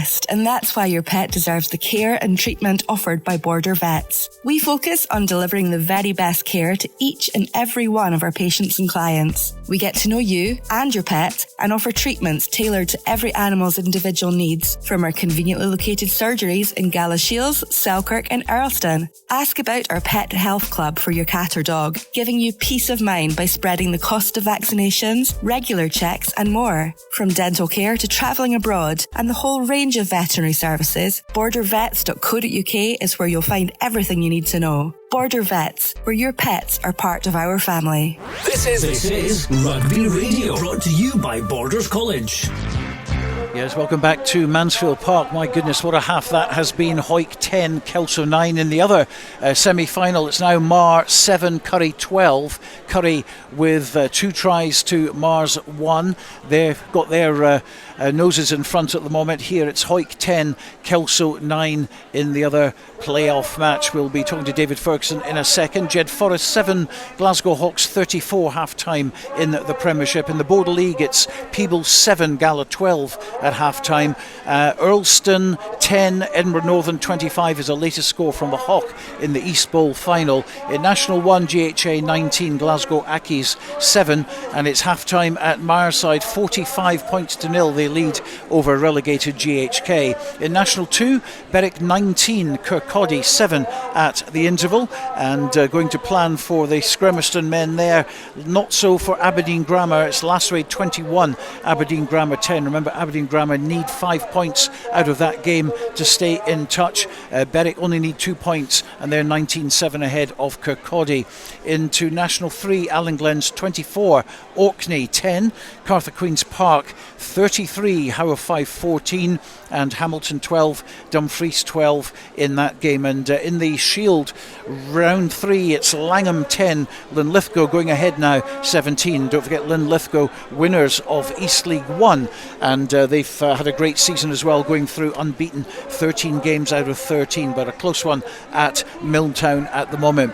So it's 10-9 here, it's 7-12 at Fullerton Park. Robin, we've just seen the one try. It was a good one though, walked in really by Charlie Welsh.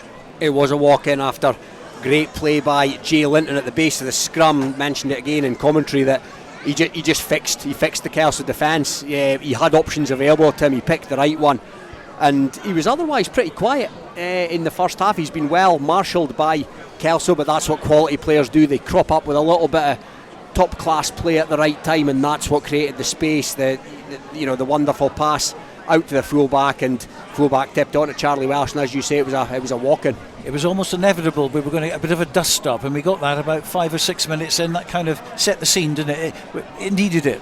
Well, I think Kelso were ready for Hawick going for their 10. Murray Hastie, he's a clever player, very clever player for Kelso. He runs their game, but he's not the biggest guy in the world. And so I saw Murray a few days ago, and I said to him, how are you looking forward to the game? He says, well, they're going to come at me, but don't let them come at me. I'm ready for it. And I think that was all created by 2 players that stayed down on him. They tackled him after he'd kicked the ball. They stayed on him. They pinned him on the ground, and they wouldn't let him get up. I was really surprised that the touch judge, only 5 yards away from it, didn't react to that at all. He knew, that was Hawick making sure the standoff had no involvement in the next play, and it led on to that big dust up. He tried to throw them off, a couple of players threw on him, and then it's interesting that it was Bruce McNeil that was penalised. I think he was about 5 minutes late before he got involved in it and then pushed somebody, and he was the one that got penalised. Some things don't change. A lot's been said, Robin, about the battle up front, and it's getting rather tasty, isn't it, out there? But no one really in the ascendancy. No, it's been very even, Stephen. Up front, whoever starts to shade it as the game wears on, that could prove key as to the outcome of this game. But yeah, they've gone absolutely hammer and tongue each other, these two packs, and they're almost right back where they started at the first half, with honours even, I would say. So what will they saying in the dressing room then, just as they come out now, just quickly? Yeah, I think Kelso, Kevin Anderson will be saying, look, keep going, the way you're playing really hard, you've got another 40 minutes, and that's what it's a real test for them. Hawick have been here before, Hawick have done this, Hawick have got experience, they've also got a really strong bench. Kelso don't have the same strength in bench. A lot of young players they're relying on here today to see if they can go this full next 40 minutes, and that'll be the big test for Kelso. But I would think they'll be looking for more of the same, but when they get to the 22, they have to make it count. They're going to have to score tries, I think, to win this, at least one try. So they're going to be looking for that. That's what they're going to need. From Hawick, I think it'll be take your time. You know that the games, we've got control of the game. At key points, we've got control. Similarly for them, it'll be how you turn that into the points in this half, and they're going to be looking for tries rather than 3 points to put the game to bed. Thank you to David Ferguson. Let's return to your commentary team. There's a substitution. I can see Bailey Donaldson coming on for Hawick with all the latest and right the way through to the end of the match. Robin Purdie and Dale Clancy. Yeah, replacement there. Bailey Donaldson, he's going to line up at full back certainly at this restart, so you'd imagine Kel Brunton is the player not to return to the field of play.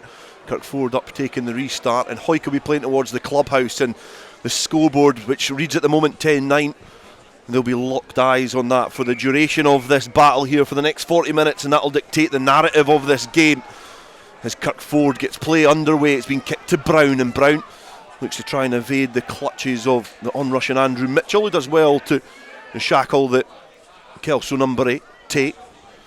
Distributes to Hasty, right-footed kick downfield, not able to get a lot of distance, and again that just gets hung up slightly as it came off the boot of Murray Hasty outside of his own 22 now, and the ball has been gifted to Hawick for a line out.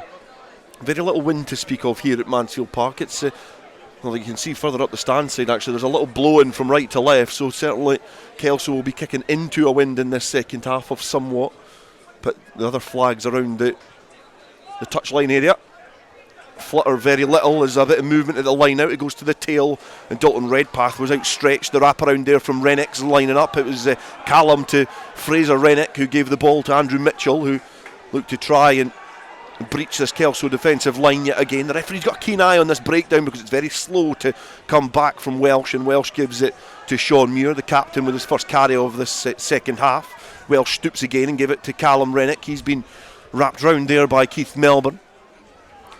Welsh now just opting to look against the grain, but goes with the passage of play again as Ford gives the ball to Lee Armstrong. Kirk Ford, who's lined up as first receiver. That's going to be a huge factor in this second half, the continuity of that partnership in that area of the pitch. Brunton succumbed to an injury, so replaced by Bailey Donaldson, who's only played 3 times in Premiership Rugby so far this season. A big tester in the return to the squad. Ford gets Redpath offloads to Rennick, but Rennick just tips the ball on. He's going to follow this through, but the referee spotted there was a knock on just 5 metres shy of the Kelso line. Great play from Redpath, but just couldn't get the float on the pass to lift it high enough for Fraser Rennick to gather.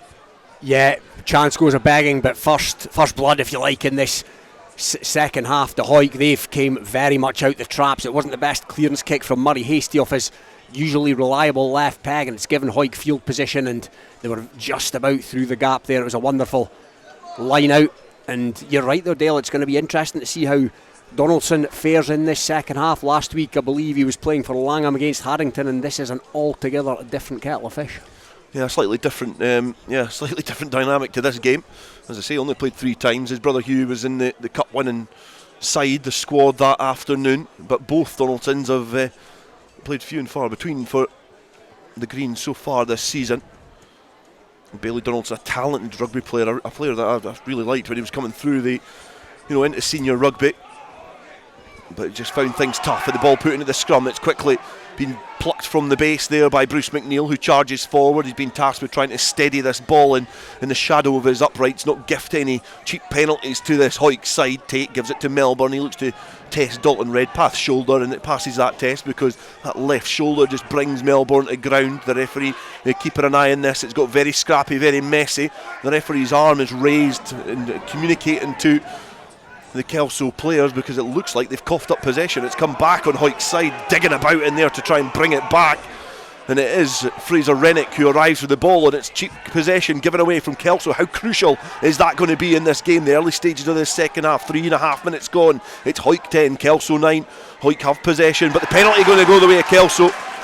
And listen to that roar. You would imagine you're at Poynter Park, and it just shows you how busy this stand is. I would be lying if I said every single seat in this ground was full, but most of them are. But what an event this is, and what an occasion, and it's Kelso who win the penalty. They won the turnover after they'd coughed it up. It was a brilliant turnover steal from Hawick in the first instance, in the 10 metres or so from the Kelso post, but it's going to be Dwayne Patterson going to have the chance to relieve the pressure that Kelso have been under since the kick-off in this second stanza. It's a good kick downfield there from Dwayne Patterson, who manages from centre field to squeeze as much out of that as possible. And it's just shy of the 10 metre line as Charles Sampson just scrapes his studs across the soggy ground here at Hawick's historic home paddock. Ewan Knox now, the ball hoisted above his head. He played a lot of youth rugby at Hawick, just wasn't able to find any opportunity at his hometown club, and he's certainly served Kelso well, but he served Hawick well on that occasion because he's overthrown at the line out. It's went back to Kelso. The ball squirms out the side of that ruck, and the referee has signalled there that there was a scoot back at that breakdown. And Cammy Brown having a conversation with the match official, perhaps suggesting that that wasn't the case, but it gives a penalty attempt to Hawick, and you're going to imagine, well, sorry, I'm glad I didn't finish that sentence because I think you know what I was going to say. Yeah. And I think everybody else probably knows as well, because I thought they were going to line up the penalty, but Ford has just lumped it downfield for an attempt to drive towards this line 5 metres shy, and yeah, let's see if this plays out. Yeah, I think Hawick are going for the jugular here, Dale. I think they know that they're in the ascendancy in this second half, the way it's gone so far, and this is a bold play because you're right, that was a kickable one, but I think Hawick are after more here. Yeah, tails up certainly for this Hawick side. Rennick, ball hoisted above his head now, 6 metres shy of the Kelso line. A bit of movement there, and it's gone towards the tail, and Woodcock has just clutched it from the sky, and he's got Callum Rennick to wear temporarily as a bit of a necklace because he was wrapped round his shoulder riding high as Hasty then kicks it downfield and just encroaching on that 22 metre line. And balls went out, and it's another opportunity for Hawick to throw into the line out, but again Woodcock chucked into the air and gets that ball back. Yeah, he's a pretty slight figure, young Woodcock. He's filling out all the time, but that's what they can do. They can throw him up in and around where the Hawick target was, and he came up trumps, but Murray Hasty, almost a carbon copy of his previous not the best kick, has given Hawick a line out in Kelso in 22. That wind is strong down in the Hawick half, and the ball has been launched towards Linton, and the maul just collapses but then gathers itself again, and now the green machine is starting to turn. It's starting to look well oiled because we've got Rennick charging forward, just a breakaway group from the side of that maul as Welsh finds Ford. Ford's got some options there. One of them is Mitchell, just splintering through the defence. It takes a couple of players. He's taken Bruce McNeil for a bit of a ride towards that try line now as Welsh digs down. He gives it to Rennick. He's got his brother outside of him as well. He looks to charge towards that line, but Melbourne just stops him short. The players filtering around. Muir gives it to Ronan McKean in the corner, and we've seen McKean squeezing in that corner before at the most pivotal of times for his side. And tries have been few and far between for the winger so far this season, but that is an important one. He's doubled his tally, and he squeezes in the left-hand corner here at Mansfield Park. And Hawick, after taking the gamble to go for the corner and relinquishing possession, eventually their experience pays dividends, and they go in the corner for a try. It's Hawick 15, Kelso 9. Ronan McKean, that corner, where have we seen that before? It was spoken about before the game by Matty Douglas that's what McKean's in today for that exact reason, because he's a finisher. Now we know he is the man for the big moments and the big occasions, and that's just given Hawick daylight that they arguably deserve now after the start they've made to the second half. I don't know what was added to the half-time Oranges Dale, but it's done the trick. The Hawick balls were open. I think they've got that sugar rush for the second half. They certainly came at the traps in the opening 8 minutes of the second half in this playoff semi-final. Still a lot of twists and weaves to encounter on the road to the end of this game. But how important is this 2 points going to be from Kirkford? The conversion attempt on the 5 metre line, and it's starting to curl, and again the gasp and the oohs and ahs from the Hawick spectators follow that ball all the way towards the post, but this time it's just glanced past the right hand upright. They don't get the full complement of 7 points, but it's a good try from McKean. And again, just when Hawick get that tempo up and stretch that defence, they cause panic. Definitely, and I'd tell you who's starting to become really more prominent as this game wears on, and that's the Rennick brothers in the Hawick ranks. They've both been very impressive in this second half so far. Both sides of the ball. Does Kelso make a substitution? Yes, it's Ewan Thompson coming onto the field to play for Cammy Thompson. He's going to be making his 17th appearance in Kelso colours after arriving from Berwick in the summer. And from the restart, Gareth Welsh, who's still running to try and stop any quick line out, hacks it downfield from his own 22 over the halfway line, and that's a good exit from Hawick. And exactly what you need after you score a try is the screen just directly in front of us just illustrates how many people are watching on from that bank inside, and joined by a whole cluster of people on this far side as well in the stand. It's a great occasion. Brilliant. I used to come here as a kid. Dale, my mum's from Hawick, and that's how I remember it on that far side as a kid. Woodcock gathers the ball at the lineouts, and then Patterson, centre field, just distributes to Tweedy, who's coming off his wing, and now Barber, he gives it to Thompson. He's got a chance to try and nudge it downfield, but it's just ricocheted off some green shirts and shorts, and then found its place on the Hawick 10 metre line. Now Fraser Rennick, and as Robin alluded to before, the Rennicks are starting to be a constant in this second half. Ford now out the back from Linton, and also Wilson, who were running that tight line, gives it to Bailey Donaldson, who just stabs it downfield. He's found Patterson waiting there, good footwork, and launched back in field. Cammy Brown has to scamper back, but Tweedy is having to slide towards that ball to try and protect it for this Kelso side, who are now just outside of their own 22. Have certainly conceded a lot of territory and possession in the last few minutes of this game. Tate slowly just gets it in a position that he's going to be able to box kick it downfield. He lumps it into the sky. Waiting there is Ford, who's taking place on the wing. Melbourne perhaps clumsily tried to pretend that he wasn't going to compete for that ball to make a nuisance of himself, but Hawick have numbers up here, and Armstrong floats the ball into the path of Mitchell, and then Mitchell, not using the support outside him, goes back in field, but there's Hawick players just flooding through, but Mitchell just gets caught up in this boggy, clatchy ground here at Mansfield Park. Shawn Muir then steadies the ship and just sets that point of contact just outside the Kelso 22. Mitchell, acting as an auxiliary scrum half, gives it to Wilson, who throws a dummy, then just splinters in between the defence. Mitchell yet again gets the ball, but he's been wrapped up there by Thompson. This time it's James Thompson. Many a Thompson in this Kelso side, but the winger managing to stop any danger coming that was ensuing from the Hawick outside centre. Again, a slow attritional game plan being deployed here from Hawick. Ford, he's got some options there. One of them is Fraser Rennick. It's been knocked on there, and Melbourne gets his big Irish mitts to the ball and just scoops it up, and Patterson thinks he sniffs an opportunity on that far side. Tweedy draws the 2-on-1, and then Barber lumps it downfield.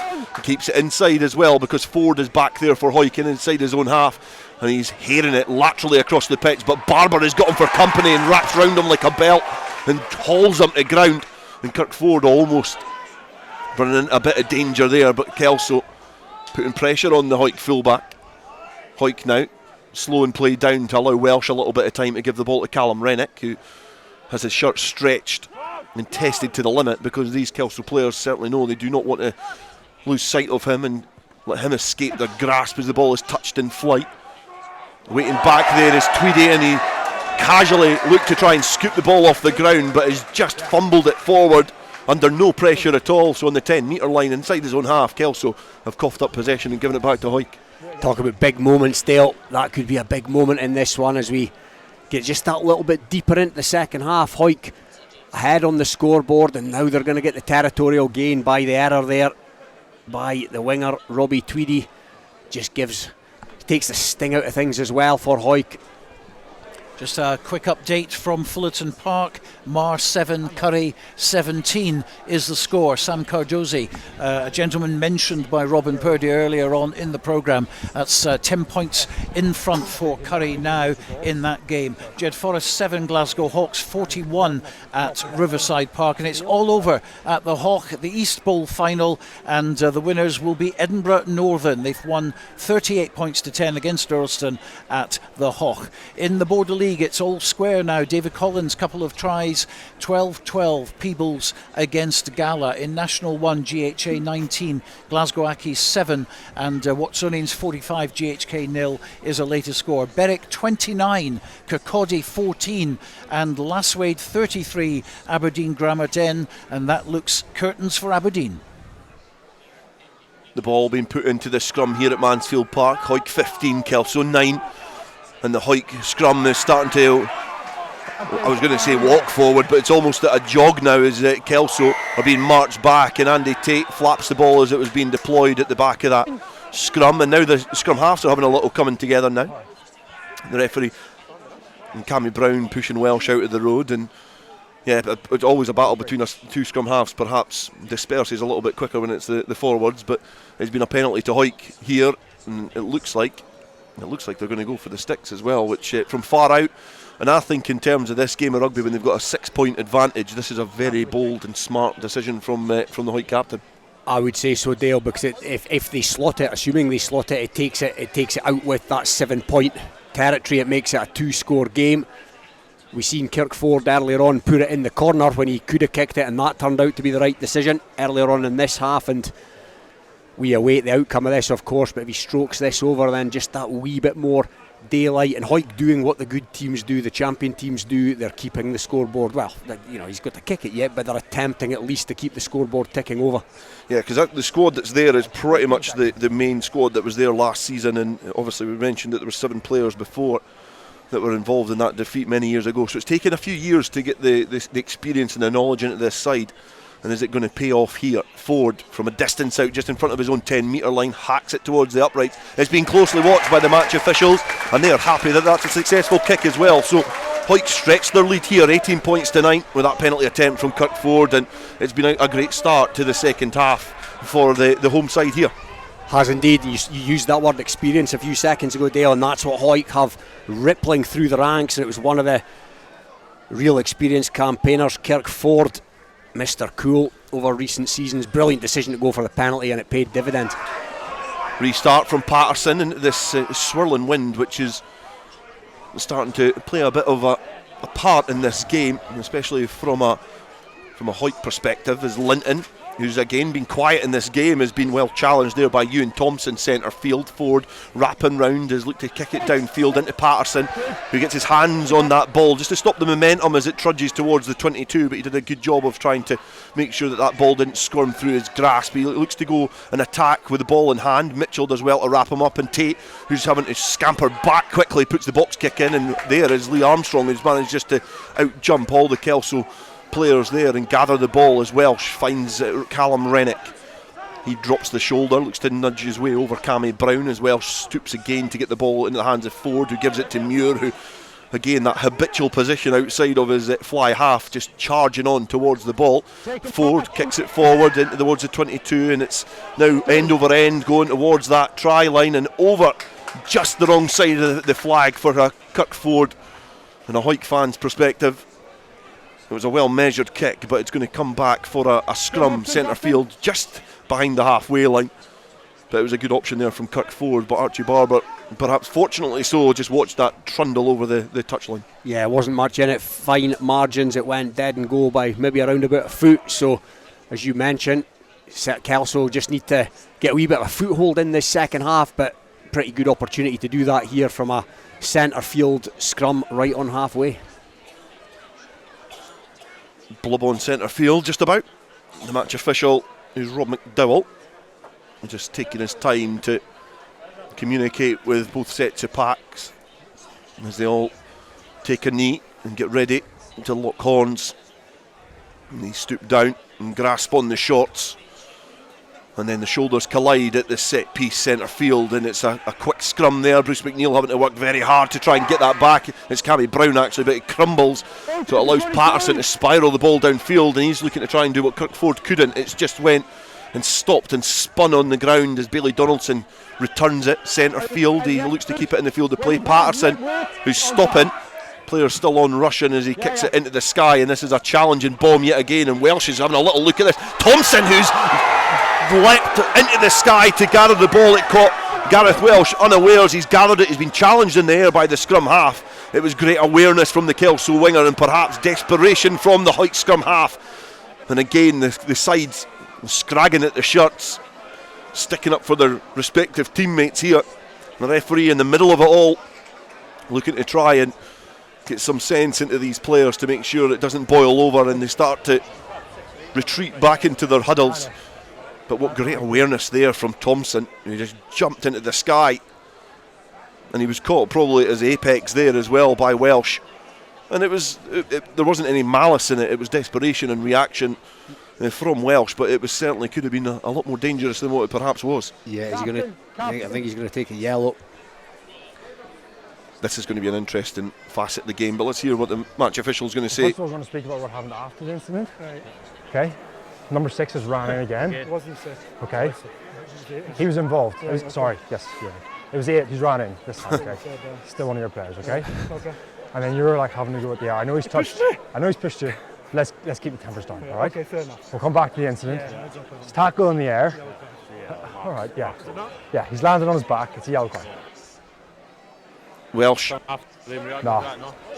Welsh going to get a yellow card there for that challenge in the air because Thompson landed on his back, and we have found out that Frankie Robson's a clipe as well because he's just dobbed Cammy Brown in it, perhaps maybe trying to keep a bit of heat off Bruce McNeil, but it gives a chance for Patterson to nudge it in the corner closer towards that Hawick try line, about 5 metres shy now with a throw into the line out. Yeah, I think, Dale, that Kirkford is probably the best positional fullback in the league.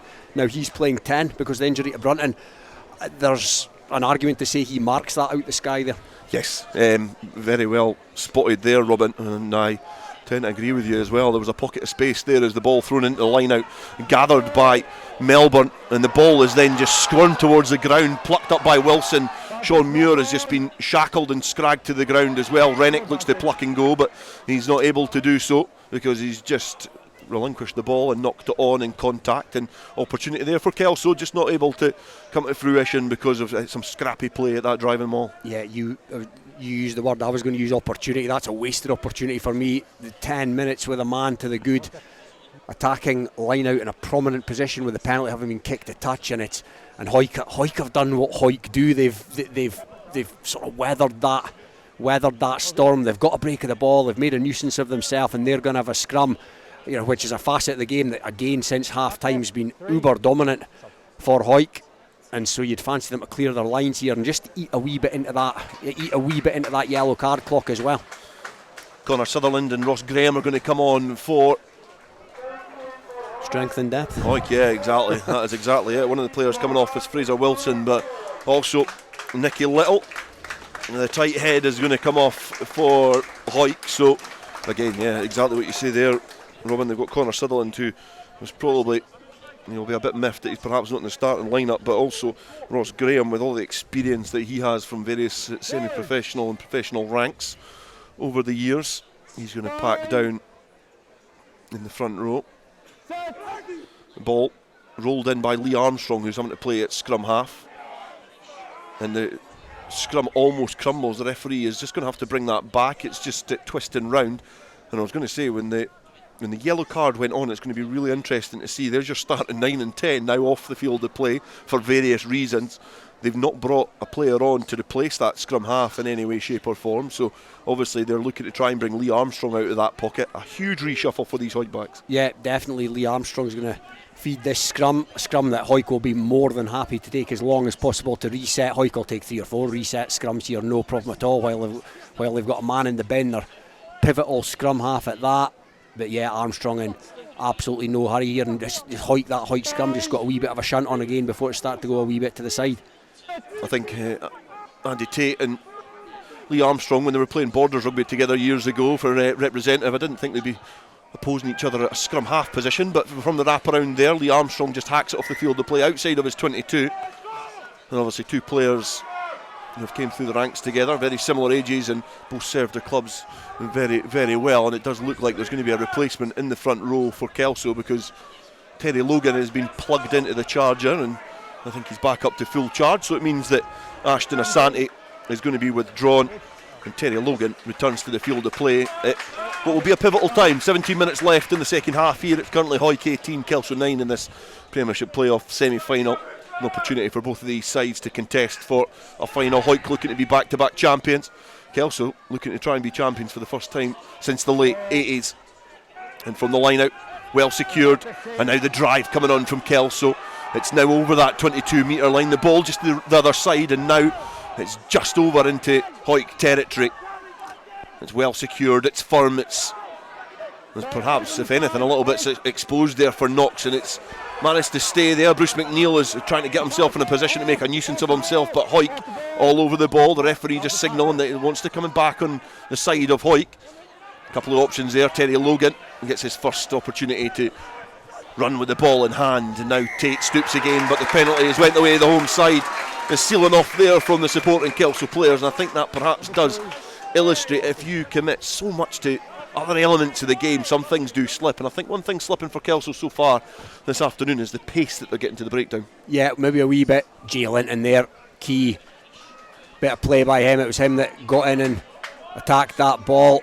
Another gain, big moment. We speak about it all the time, every week, and Hawick just seem to be the masters of the big moments, if you like, and that's the difference so far in this game as they continue to eat down this yellow card clock and weather everything that Kelso throw at them. And you feel, Dale, that if Kelso need to score next, if Hawick score next, even if it's just a penalty with how long's left on the clock, it's going to be a long way back for the Tweedsiders. Yeah, Kelso still have a chance here, and probably sniff that they're still in this game, but they're thrown to the line out, being well gathered there by Sutherland, brought down, and then the Maul starts tiptoeing over that 10-metre line, starting to crane forward. Kelso looking to try and get bodies legally in the position to make it as difficult as possible, but it still trudges forward. Rennick's at the back of that. Muir is joining.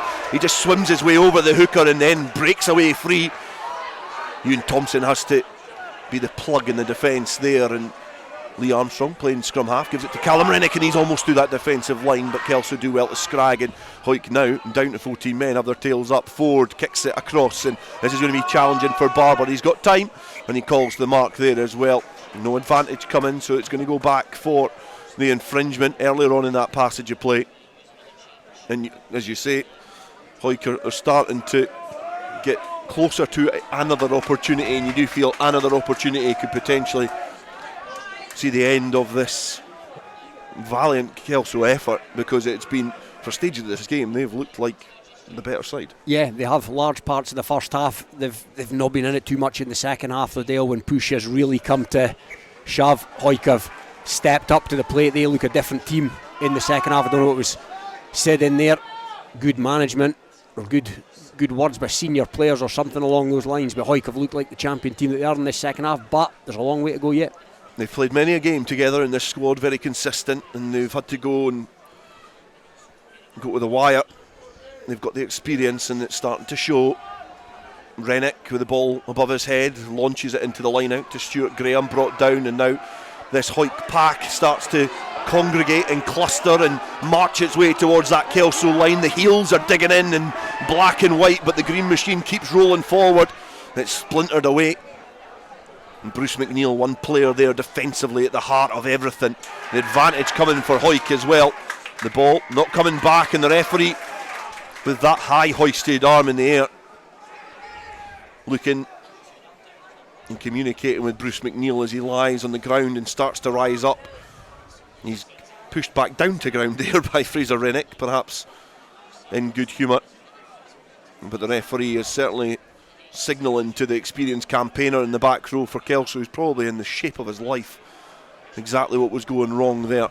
And now the Hawick forwards mull over what they're going to do next, and Shawn Muir taps and goes and charges towards that line. You feel another try here for this home side would ease any nerves in this stand and probably dash any hopes of the visitors of getting their way into a Premiership final for a swing at the crown. Sutherland has been cowped over by Frankie Robson. Lee Armstrong playing scrum half gets there. He's got the easiest job of giving the ball to his talented forward pack. Again, Muir takes it a little bit higher and then takes it stationary, but then goes forward. The ball squirms away and Lee Armstrong's over the try line. He dots it down, but the referee spots that there's been a knock-on in there, and it'll come back for a Kelso scrum in the shadow of their uprights in front of the clubhouse here. Hawick 18, Kelso 9. We've got 12 minutes or so left in this second half to see who's going to be contesting on the Borders front, certainly for this Premiership final.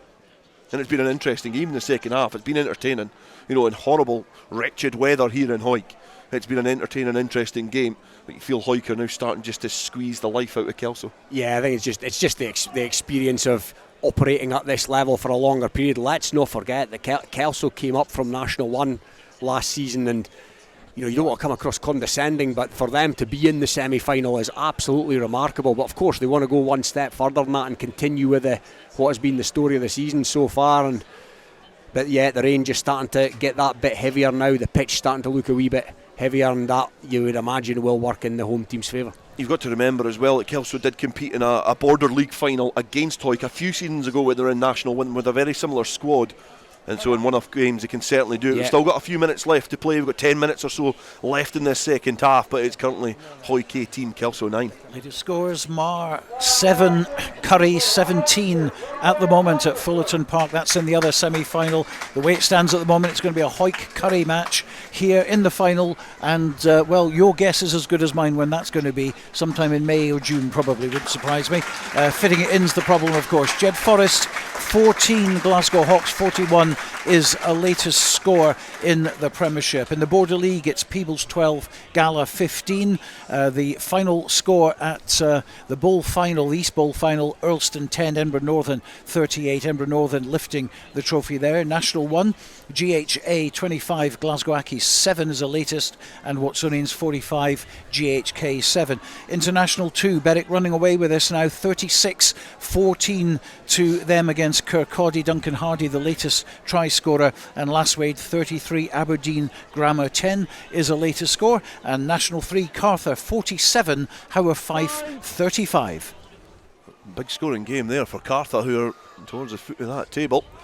Here, 18 points to 9 for Hawick, and they push on and nudge on at this scrum, a defensive scrum there for Kelso, but they're able to secure that ball. Bruce McNeil just goes to the left-hand side there, supported well by his Kelso pack.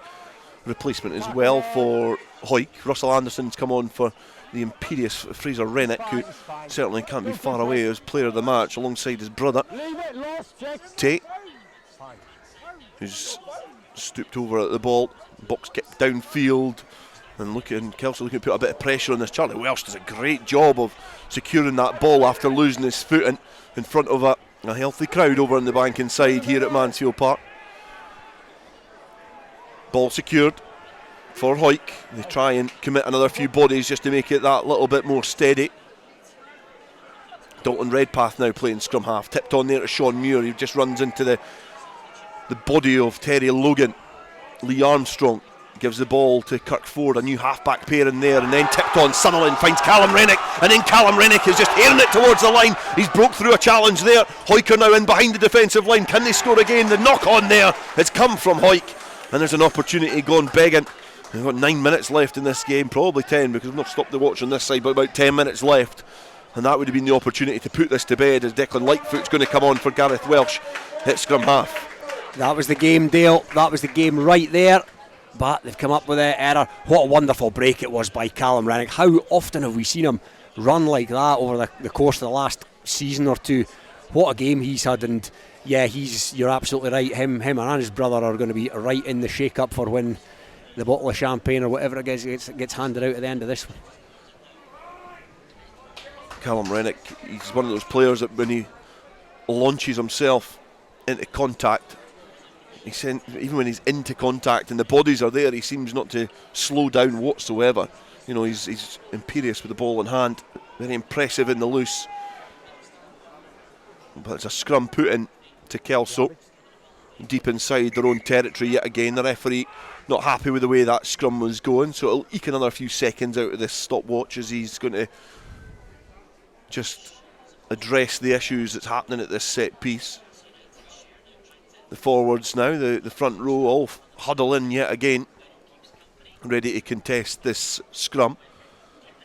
Get that last breath of air and oxygen in the lungs before they stoop down. And the referee watching this one carefully. Kelso can ill afford to give away any cheap penalties or free kicks at this set piece. And Tate will certainly know that. The ball being rolled in, it's steady this time, and Bruce McNeil managed to gather the ball, and he's got Callum Rennick for company. He lost his footing slightly as he was making his way around the side of that scrum, but did well to gather. And then Tate taking his time at the base of this ruck, just shy of his own goal line, kicks it downfield over the head of Ronan McKean. It's gone off, and then James Thompson is clutching his right hamstring now as well, potentially. Has just tweaked that when trying to chase that ball. There's going to be a couple of replacements as well for Kelso. James Glendinning is certainly filled out, and Angus McGregor are going to come on in the front row. Looks like it's not going to be the front row because Murray Woodcock's coming off, the youngster, so Glendinning will probably go into the back row. And Grant Shields as well, the ever experienced Grant Shields, who's played alongside a lot of these Hawick players in Southern Knights colours, is going to come off for Kelso. Stuart Graham is also coming off for Hawick. So it marks the arrival of Dan Brooker, making his 8th appearance in green colours in the Premiership. Anderson to throw into this line out. Brooker is the player lifted, and that's as squint as you like from the ex-Langham and Southern Knights hooker. A little exchange of words with Tate as well, but Kelso are still in the wrong area of the pitch here.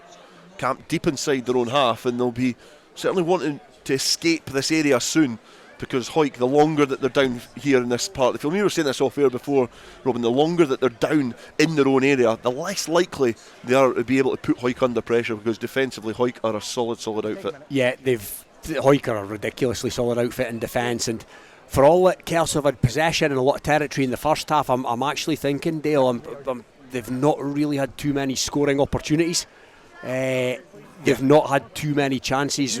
I think maybe Barber in the first half had what you'd maybe class as a half chance, but that's what Hawick do. We've seen them play Mar here earlier in the season, where Mar could have played to midnight and not scored, and it's got a kind of similar feel here. Kelso with the clock ticking down are camped deep inside their own half, and Hawick have taken the sting out of them. And they say championships are won with defences first and foremost, and that's Hawick are the best in that regard. Bench emptied for Hawick now because Morgan Tate has replaced Ronan McKean, the try machine. He's perhaps got that match-winning try for the home side. Still got 6 or 7 minutes left here at Mansfield Park.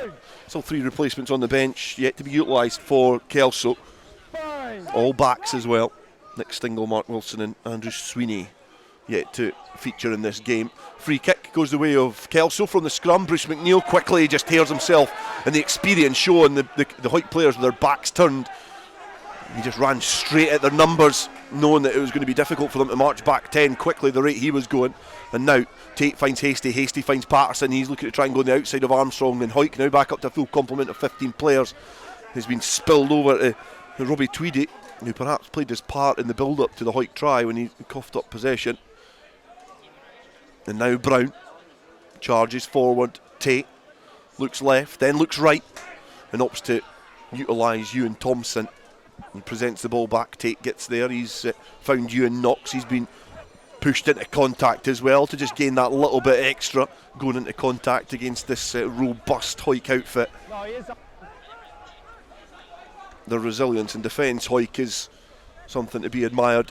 And they're going to be a hard team to overturn for Kelso in the final stages of this game, and also for either Curry or Mark in the Premiership final if the game continues the way it does. Bailey Donaldson, steady at fullback, gathers the ball and takes it forward. And now a carry there from Ross Graham, who flops on the ball and is then able to present it back. Lightfoot gives it to Ford. Ford out the back to Armstrong. He just tips it back to Andrew Mitchell. The complaints from the Kelso spectators perhaps thought that drifted forward slightly. Wee bit maybe.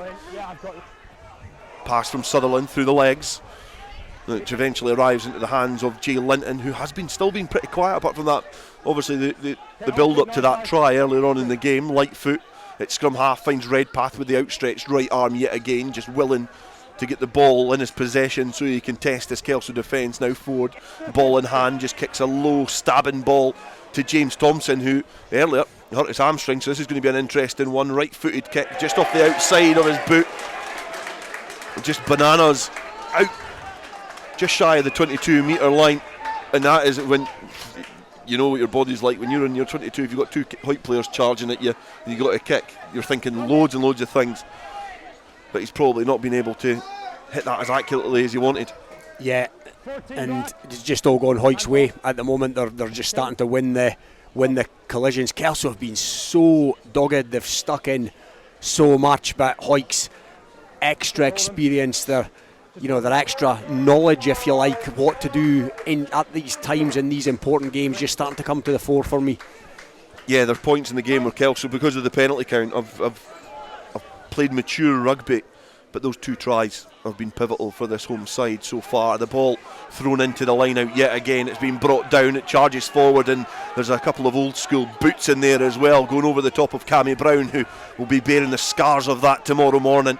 But Hoyt still willing and intent to get this ball closer and closer towards that line. Eventually it crumbles about 10 metres away from when it was initially launched into play. So Lightfoot gives the ball to Ford, and Ford, who's just now casually walking around the back of the match officials, just going to stab this closer to the line. And you would think now, with a couple of minutes left to go in this Premiership Play-off semi-final, Hoyt have been in a battle, but you would think that a try here would be the final nail in the Kelso coffin. Definitely, Dale, and Hoyt have been in exactly that. It's been a real battle. It's been everything that we hoped it would be this afternoon. I think we always knew it wasn't going to be full of tries, free-flowing, fair, but give me a semi-final like this any day of the week. Ball ready to throw into the line out there. It's been brought down, and again the Hoyt players just congregate en masse at that driving maul, which crumbles against the Kelso pressure, which repelled them from their own try line. Lightfoot to Muir. The chasm is opened in the defence, but plugged quickly by Bruce McNeil, who scampered over to stop the Hoyt captain getting that final score. Redpath now in the shadow of the Kelso uprights, charges forward. It's been plucked from the ground. Rennick over the whitewash, but the referee signalling there's an infringement in there. There's going to be a put into the scrum for Kelso, but you would imagine that the hammer's going to be down from this Hoyt side just to try and eke a penalty or get another final opportunity here. The final throws of this game here at Mansfield Park. Hoyt 18, Kelso 9 in the scrum to come. And Mar 7, Curry 27 is a latest score, so it looks like we're going to see Curry at Mansfield Park whenever the final's played. I'll tell you what, Maleny Park will be doing well to get as many buses on to fill the stand like they have done today. I was at the Premiership final last season and the one at Maleny Park the season before, and I'll tell you what, I think this crowd trumps them all. Yeah, great to so. see. Great to see. Real bottle from Curry today. I would say they've been on the, their characters probably been up for question. The big games they've lost recently, including at home to Mar in recent times, but that's a great win for them down there today. Ball put into the scrum. Bruce McNeil just loses his foot in at the tail. The referee just signalling and shouting at the players just to not stray on the wrong side of the laws as it's kicked downfield, and it's a foot race now for Morgan Tate and Tweedy. Barber just keeps it infield, and Lightfoot was loitering and manages just to get his hands on the ball because it was just launched back inside. Tate has to play scrum half. He gives it to Ross Graham. So it's shaping up to be a Hoyt-Curry Premiership final, which we saw last year. And it was a dramatic climax to that game. We're perhaps not going to have the same end and excitement to this semi-final, but what an effort this Kelso side have put on against the double winners, the undefeated champions of last year, as Lightfoot travels with the ball, gives it to Redpath. He's running a little bit of traffic because there's Kelso bodies just plugged in that gap. McNeil now making a nuisance of himself at the breakdown, not for the first time in this game. Sutherland charges forward, aided and abetted by some Hoyt teammates. Armstrong yet again just breaches and weaves his way through that Kelso defensive line. And Jay Linton looking just to launch himself into contact and bounce off with Frankie Robson, not able to. His Lightfoot gives the ball to Mitchell. He now has the opportunity to try and weave himself into a more favourable position, just not able to this time as Lightfoot gives the ball to Muir, who's wrapping round, bundles his way over a couple of players, and now Hawick are in behind, can't get the sting in this ball for the second phase. Bruce McNeil is up and again intelligently in the passage of play just to cut off that ball because the ball was out from the breakdown. And now Jay Linton travels with the ball, gives the ball in the wraparound to Dalton Redpath, who again has that big paw ready to offload the ball, just not able to find a runner on the shoulder. Lightfoot now gives it to Ford, or almost gives it to Ford. He has to travel, throws the dummy, and he's been engulfed by Kelso's shirt, so Morgan Tate has to get there. He's almost going to act as scrum half, but stooped over the ball, I think, is captain Shawn Muir. He's going to truck it forward into the Heart and Melbourne and other Kelso players who are there looking to try and withstand and repel this attacking effort. The ball is squirmed out the ruck. Lightfoot just launches it to Ford. Ford's got some players outside her. One of them's Armstrong, a little kick of the heels yet again. And he looks to try and disrupt this Kelso defence. Hawick still have the ball in hand. They've conceded a couple of metres in territory, but they still have possession. And as long as they've got possession, they've got a very favourable lead. And Morgan Tate just splintering, taking the ball off of Welsh. And now Hawick closer and closer towards this line. Lightfoot casually waiting to deploy the ball from the breakdown. He gives it to Rennick. He presents the ball back. Lightfoot travels, gives the ball to Dalton Redpath, whose outstretched arm dots the ball down, and that's curtains for Kelso. And Hawick are going to seal their place in the Premiership final with a try at the death. And Dalton Redpath, who's had some engine on him this afternoon, gets the final say in this game. Hawick with 3 tries, and at the end it probably puts a little bit of gloss on the scoreline. But Hawick are double champions for a reason, and they've been able to see off what is a challenging and tricky game against an inspired Kelso outfit who have had some season in the Premiership, managed to get their way to a playoff semi-final. But that is where their journey is going to end, because Dalton Redpath just over the whitewash to get that final try with a kick to come. Great all-round performance by Dalton Redpath this afternoon, deserving of that try. And all credit to both these teams, Dale. This has been a brilliant game. Kelso have been a breath of fresh air in this division this season. They can really use this as a stepping stone. Now, of course, we need to see what the landscape looks like in terms of the club game, but all credit to both teams. Ford with the final say in this game. He's already slotted one from the touchline, right-footed kick. It's low into a swirly wind, and it's successful. And Kirk Ford doing Kirk Ford things from the touchline and leading his side into the Premiership final, because that is the final action of this game, and it finishes here 25 points to 9. And what a game we have had here at Mansfield Park. A great advert for Scottish club rugby, and it started off really well in the first half. It was a penalty from Hawick. They managed to get out the traps after coming under some pressure, but there was 3 penalties in there from Dwayne Patterson. It meant that in times of the game, Kelso were ahead, but certainly at half-time they were within touching distance. There was a Charlie Welsh try in the first half, but that touchline conversion from Ford was the difference between the two sides going down the tunnel. But in the second half, 40 minutes, it was all Hawick. Tries from Ronan McKean and Dalton Redpath at the end, converted by Kirk Ford, has meant that Hawick, on paper, make it look like it was perhaps a little bit more one-sided than what it was. But what a game we've had here at Mansfield Park. What an advert for club rugby. And again, Hawick get another tilt at the crown. They certainly do. And a phenomenal advert for club rugby. You mentioned just a second ago, who knows what the landscape's going to look like this season. Well, whatever it looks like, if we can get more of this, then I'll be a happy man. You know, that they say that these are the games that the players want to play. You know, these are the types of games you want to play in as a player, but I tell you what, Dale, the types of games you want to be involved in if you're sat up here commentating on them as well. A privilege to be here this afternoon. I totally agree with you. I've been lucky enough to watch some really entertaining and exciting games that as a player I'd never be anywhere near. Likewise. So it's great to be involved in them in any capacity, but it's a great advert for not just Borders Rugby but Scottish Rugby to watch that and be involved in it this afternoon. The amount of spectators that are here, it's great for the club. I'm sure they've had a good day over the bar as well, but Hawick can now firmly focus on trying to maybe perhaps do the treble this season. They've got the cup competition, they're in the final of the Premiership, and they're sitting pretty at the top of the Border League as well. But let's have a little mention for Kelso, trudging down the tunnel just now, led by Frankie Robson, their captain. Who would have thought at the beginning of the season that we'd be watching a game such as this and it would be involving Kelso? Oh, as I said, Kelso can leave here with their heads held high. They can look back on this campaign with immense pride. They've they've worked out how to play at this level, and they've been a breath of fresh air. And if they can keep the nucleus of this squad together, it's a fairly young squad, let's not forget, then they're just a club that's going places. Dale, a bit like Hawick as well. But yeah, it's been a great advert for club rugby, great advert for Borders Rugby. Well done to everyone involved.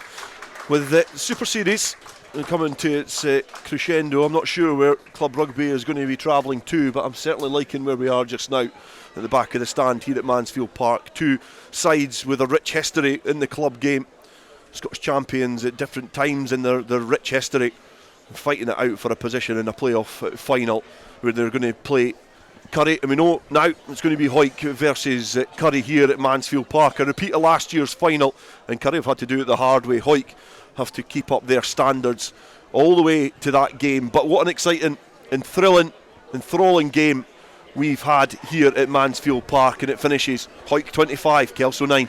Thank you to Robin Purdie and to Dale Clancy, your commentators this afternoon on the semi-final in the Premiership Play-offs. They're still playing at Fullerton Park, but Mar 7, Curry 27 tells its own story. We'll have other scorelines for you right after the break.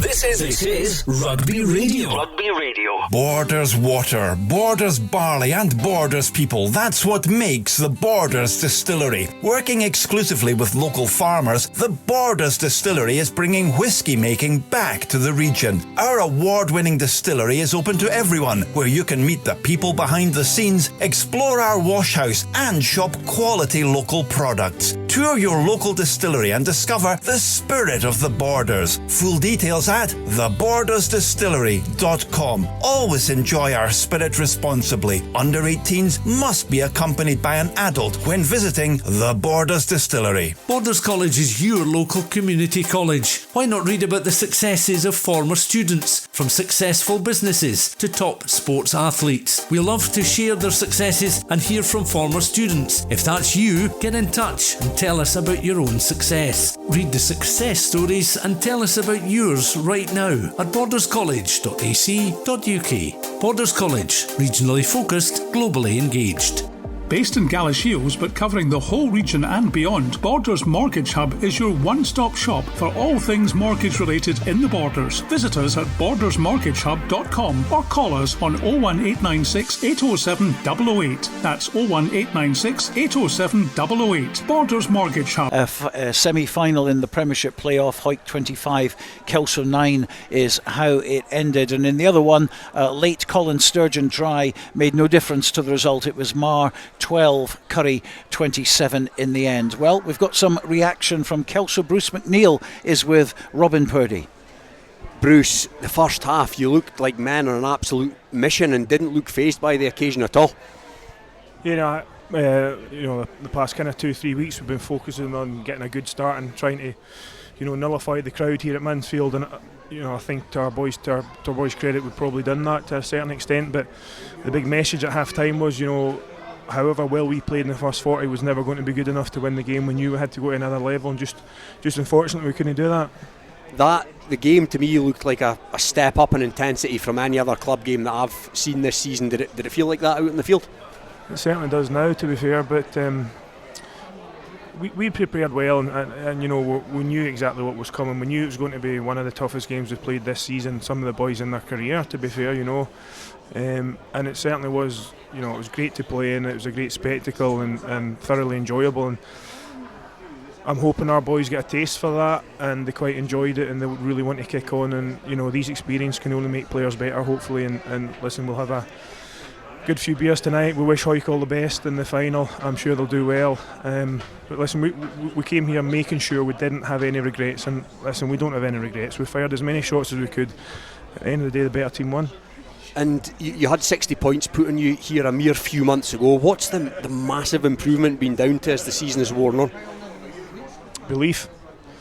When you get a team full of belief, it's a very, very strong bond. You can have as many tactics and tactical kind of plays as you want, but if you don't have belief in your structure and your teammates and your club, you don't have a great deal. And that's where we built it from, right through from age grade, whatever, and we like to kind of set the standards for the rest of the club, and that's probably the difference, is believing in what we do and how we do it and sticking to these structures and philosophies. And the second half, obviously it didn't go your way, but you must be immensely proud of how the boys stuck at it against the top club team in the land. We are, but we believed we could win that. We can take a lot of credit from it, but we firmly believed that we could win here today, and we wouldn't have came if we didn't. But unfortunately, you come against really good sides and they're in a great vein of form, and we've got to give them credit. And as I said before, the better team won, but I just hope our young lads who just don't get fazed by anything, push us older boys on, make us want to be better. The younger lads just don't seem to get fazed, as I say, by anything, and hopefully we can just grow and grow. And lastly, just how much will an occasion like this and playing a part in an occasion like this contribute to the continued growth of this fairly young team? Yeah, absolutely. And as I say, we've got to take the positives from this, and we've got to get an appetite for these kind of games. And for Borders Rugby, I think it's phenomenal to get the support we did, and the atmosphere is second to none, isn't it? And this is why you do all the hard yards Tuesday, Thursdays. Terrible conditions, training. Every guy works at our club, they work during the day and then they come down and sacrifice their time, and this is just a reward, for doing that. Unfortunately, we never got the win and we kind of kick on to the final, but it's a learning curve, and we can hold our heads up high. You most certainly can. Bruce, commiserations on the result today, but you guys have played a big part in a wonderful occasion. Thank you very much. Good man, thank you. Cheers. And we'll swap microphones over because Shawn Muir, the captain of Hawick, is on his way up here, and he'll be talking to Robin Purdie very, very shortly. A couple of other results for you in the Premiership. It ended Jed Forest 14, Glasgow Hawks 46. In the Border League, it was Peebles 12, Gala 15, and we'll hear from the East Bowl final very, very shortly. But Shawn Muir has made it to the back of the stand now. It was 3 tries to nothing for Hawick. They won 25 points to 9. Robin Purdie talking to Shawn Muir. Shawn, congratulations first of all into another final. The first half, it was feisty, it was fiery, there was plenty of niggle. Kelso gave as good as they got, but you guys managed to soak up what they threw at you. Aye, it was everything we expected. Early doors, what we spoke about for the last 2 weeks. We knew they would come firing out the traps, and they did. Look, fair play to them. I thought first half they maybe even edged it. They had a lot of the ball, and I thought they were really good. But second half we showed what we were all about and why we're champions at the end of the day. And you it was nip and tuck going down the tunnel at half time. Was there an element of pressure creeping in for you guys as the favourites? And what was the message down there at half time? I think first half we let the emotions get the better of us. Their discipline was poor, especially first 20-25 minutes. When they've got a goal kicker like Dwayne Patterson, it's silly penalties, you're 3 points and you're chasing it. So we spoke just no letting the emotions get to us. We're experienced, we've dealt with them, but still a border derby and a semi-final is a different kettle of fish to what we faced last year. And in the second half you came out, the intent was there for all to see straight away. You looked like a different team in that second half. Yeah, like I say, we got our structures going, we got our big men around the corner and over the gain line, and it kind of started to open up for us. I still, if I'm honest, I still felt we left a few out there and we left a couple of levels still to go through, but at the end of the day, knockout rugby is all about winning. And there was a yellow card for you guys in there in the second half, but I thought it was a wonderful example of how to play with 14 men. We've been there before. I says that to the boys when obviously you've seen a kind of new Gareth who get yellow carded. I says to the boys, we've been here, we're confident obviously, you never want to go down a man, but you don't panic. The boys know you just tighten things up and get that clock and get the man back on the field. And a word for Callum Rennick, his 100th appearance in the famous green jersey. Not only that, a phenomenal performance by him out there this afternoon. It's fair play getting 100 games for Hawick. I say it's a cliche, but if you play one, you've done well. But he's a great player. Every week he turns up and plays the same. He's explosive. He's a great player. He's brilliant. He's massive for the team. And Curry up in the final. Here we go again. You've had a few ding dongs with them in recent times. It's exciting. Don't know when the final is, so it's a bit hard to get up for it right now, but that'll be a great game. We know Curry will have a point to prove after last season, but we set our targets at the start of the season. It was to retain a Premiership trophy, and we've got one more game to go to do that, so we'll be excited for it. We'll prepare when we know it is, but next week it'll be preparing for the cup game at Glasgow, and that's our next focus, is keeping a hold of that trophy as well. Exactly. Well, congratulations today, Shawn, and all the very best for some big games to come. Cheers, Robin. Thank you. Cheers. Shawn Muir talking to Robin Purdie. Now, there was a big game played at the Hawk in Earlston this afternoon. It was the final of the East League Bowl, and Hugh Brown was watching this one. Well, at half-time, Earlston trailed Edinburgh Northern by just 2 points, and it looked like it was going to be a close final. But sadly, that thought was shot down, with the visitors running in 3 tries, 2 penalties and a drop goal in the second 40 minutes, with no reply from Cammy Hall's team. So heartbreak and disappointment for Earlston as the East League Bowl heads up the capital to Edinburgh. Final score at the Hawk, Earlston 10, Edinburgh Northern 38. And afterwards, Hugh Brown spoke to the victorious captain, Jamie McCann. Jamie, congratulations, you must be very pleased. Yes, absolutely delighted. It's been a big day for the club. We've been training hard for it, and good to come away with a bit of silverware. They started off well, Earlston, but then you just went up a gear.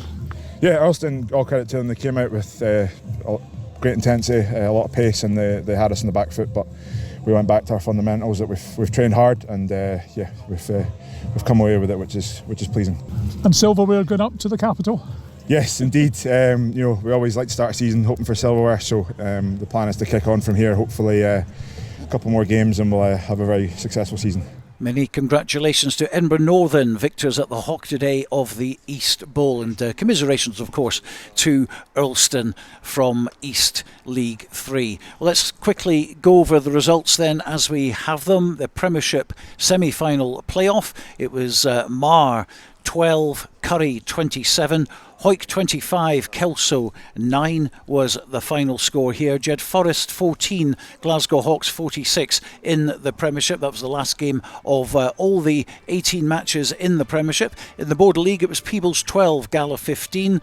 East Bowl final, we've just mentioned it, Earlston 10, Edinburgh Northern 38. In National 1, Dundee 57, Biggar 22, GHA 33, Glasgow Accies 14. Well done to GHA. They finished second in the table to Ayr. Watsonians 57, GHK 19 is a final score. In National 2, Berwick 43, Kirkcaldy 14, so they're safe. And bad news for Aberdeen, they're relegated for the third consecutive season. Lasswade 40, Aberdeen Grammar 10 was the final result there. In National 3, Allen Glens 48, Orkney 22, Cartha Queen's Park 54, Howe 535. Still waiting on the Hamilton versus Dumfries result, but Hillhead Jordan Hill 25, Boroughmuir 14. And a couple more scores, and here's a shock for you in Division 4.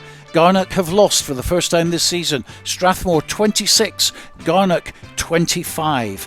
Perthshire 47, Greenock Wanderers 25. Still waiting on the Ross High White Craigs result, and also Broughton and Hawick Quins in the National Shield round 3. But I can tell you that Langham have lost at home to the unbeatable Linlithgow. It's Langham 13, Linlithgow 34.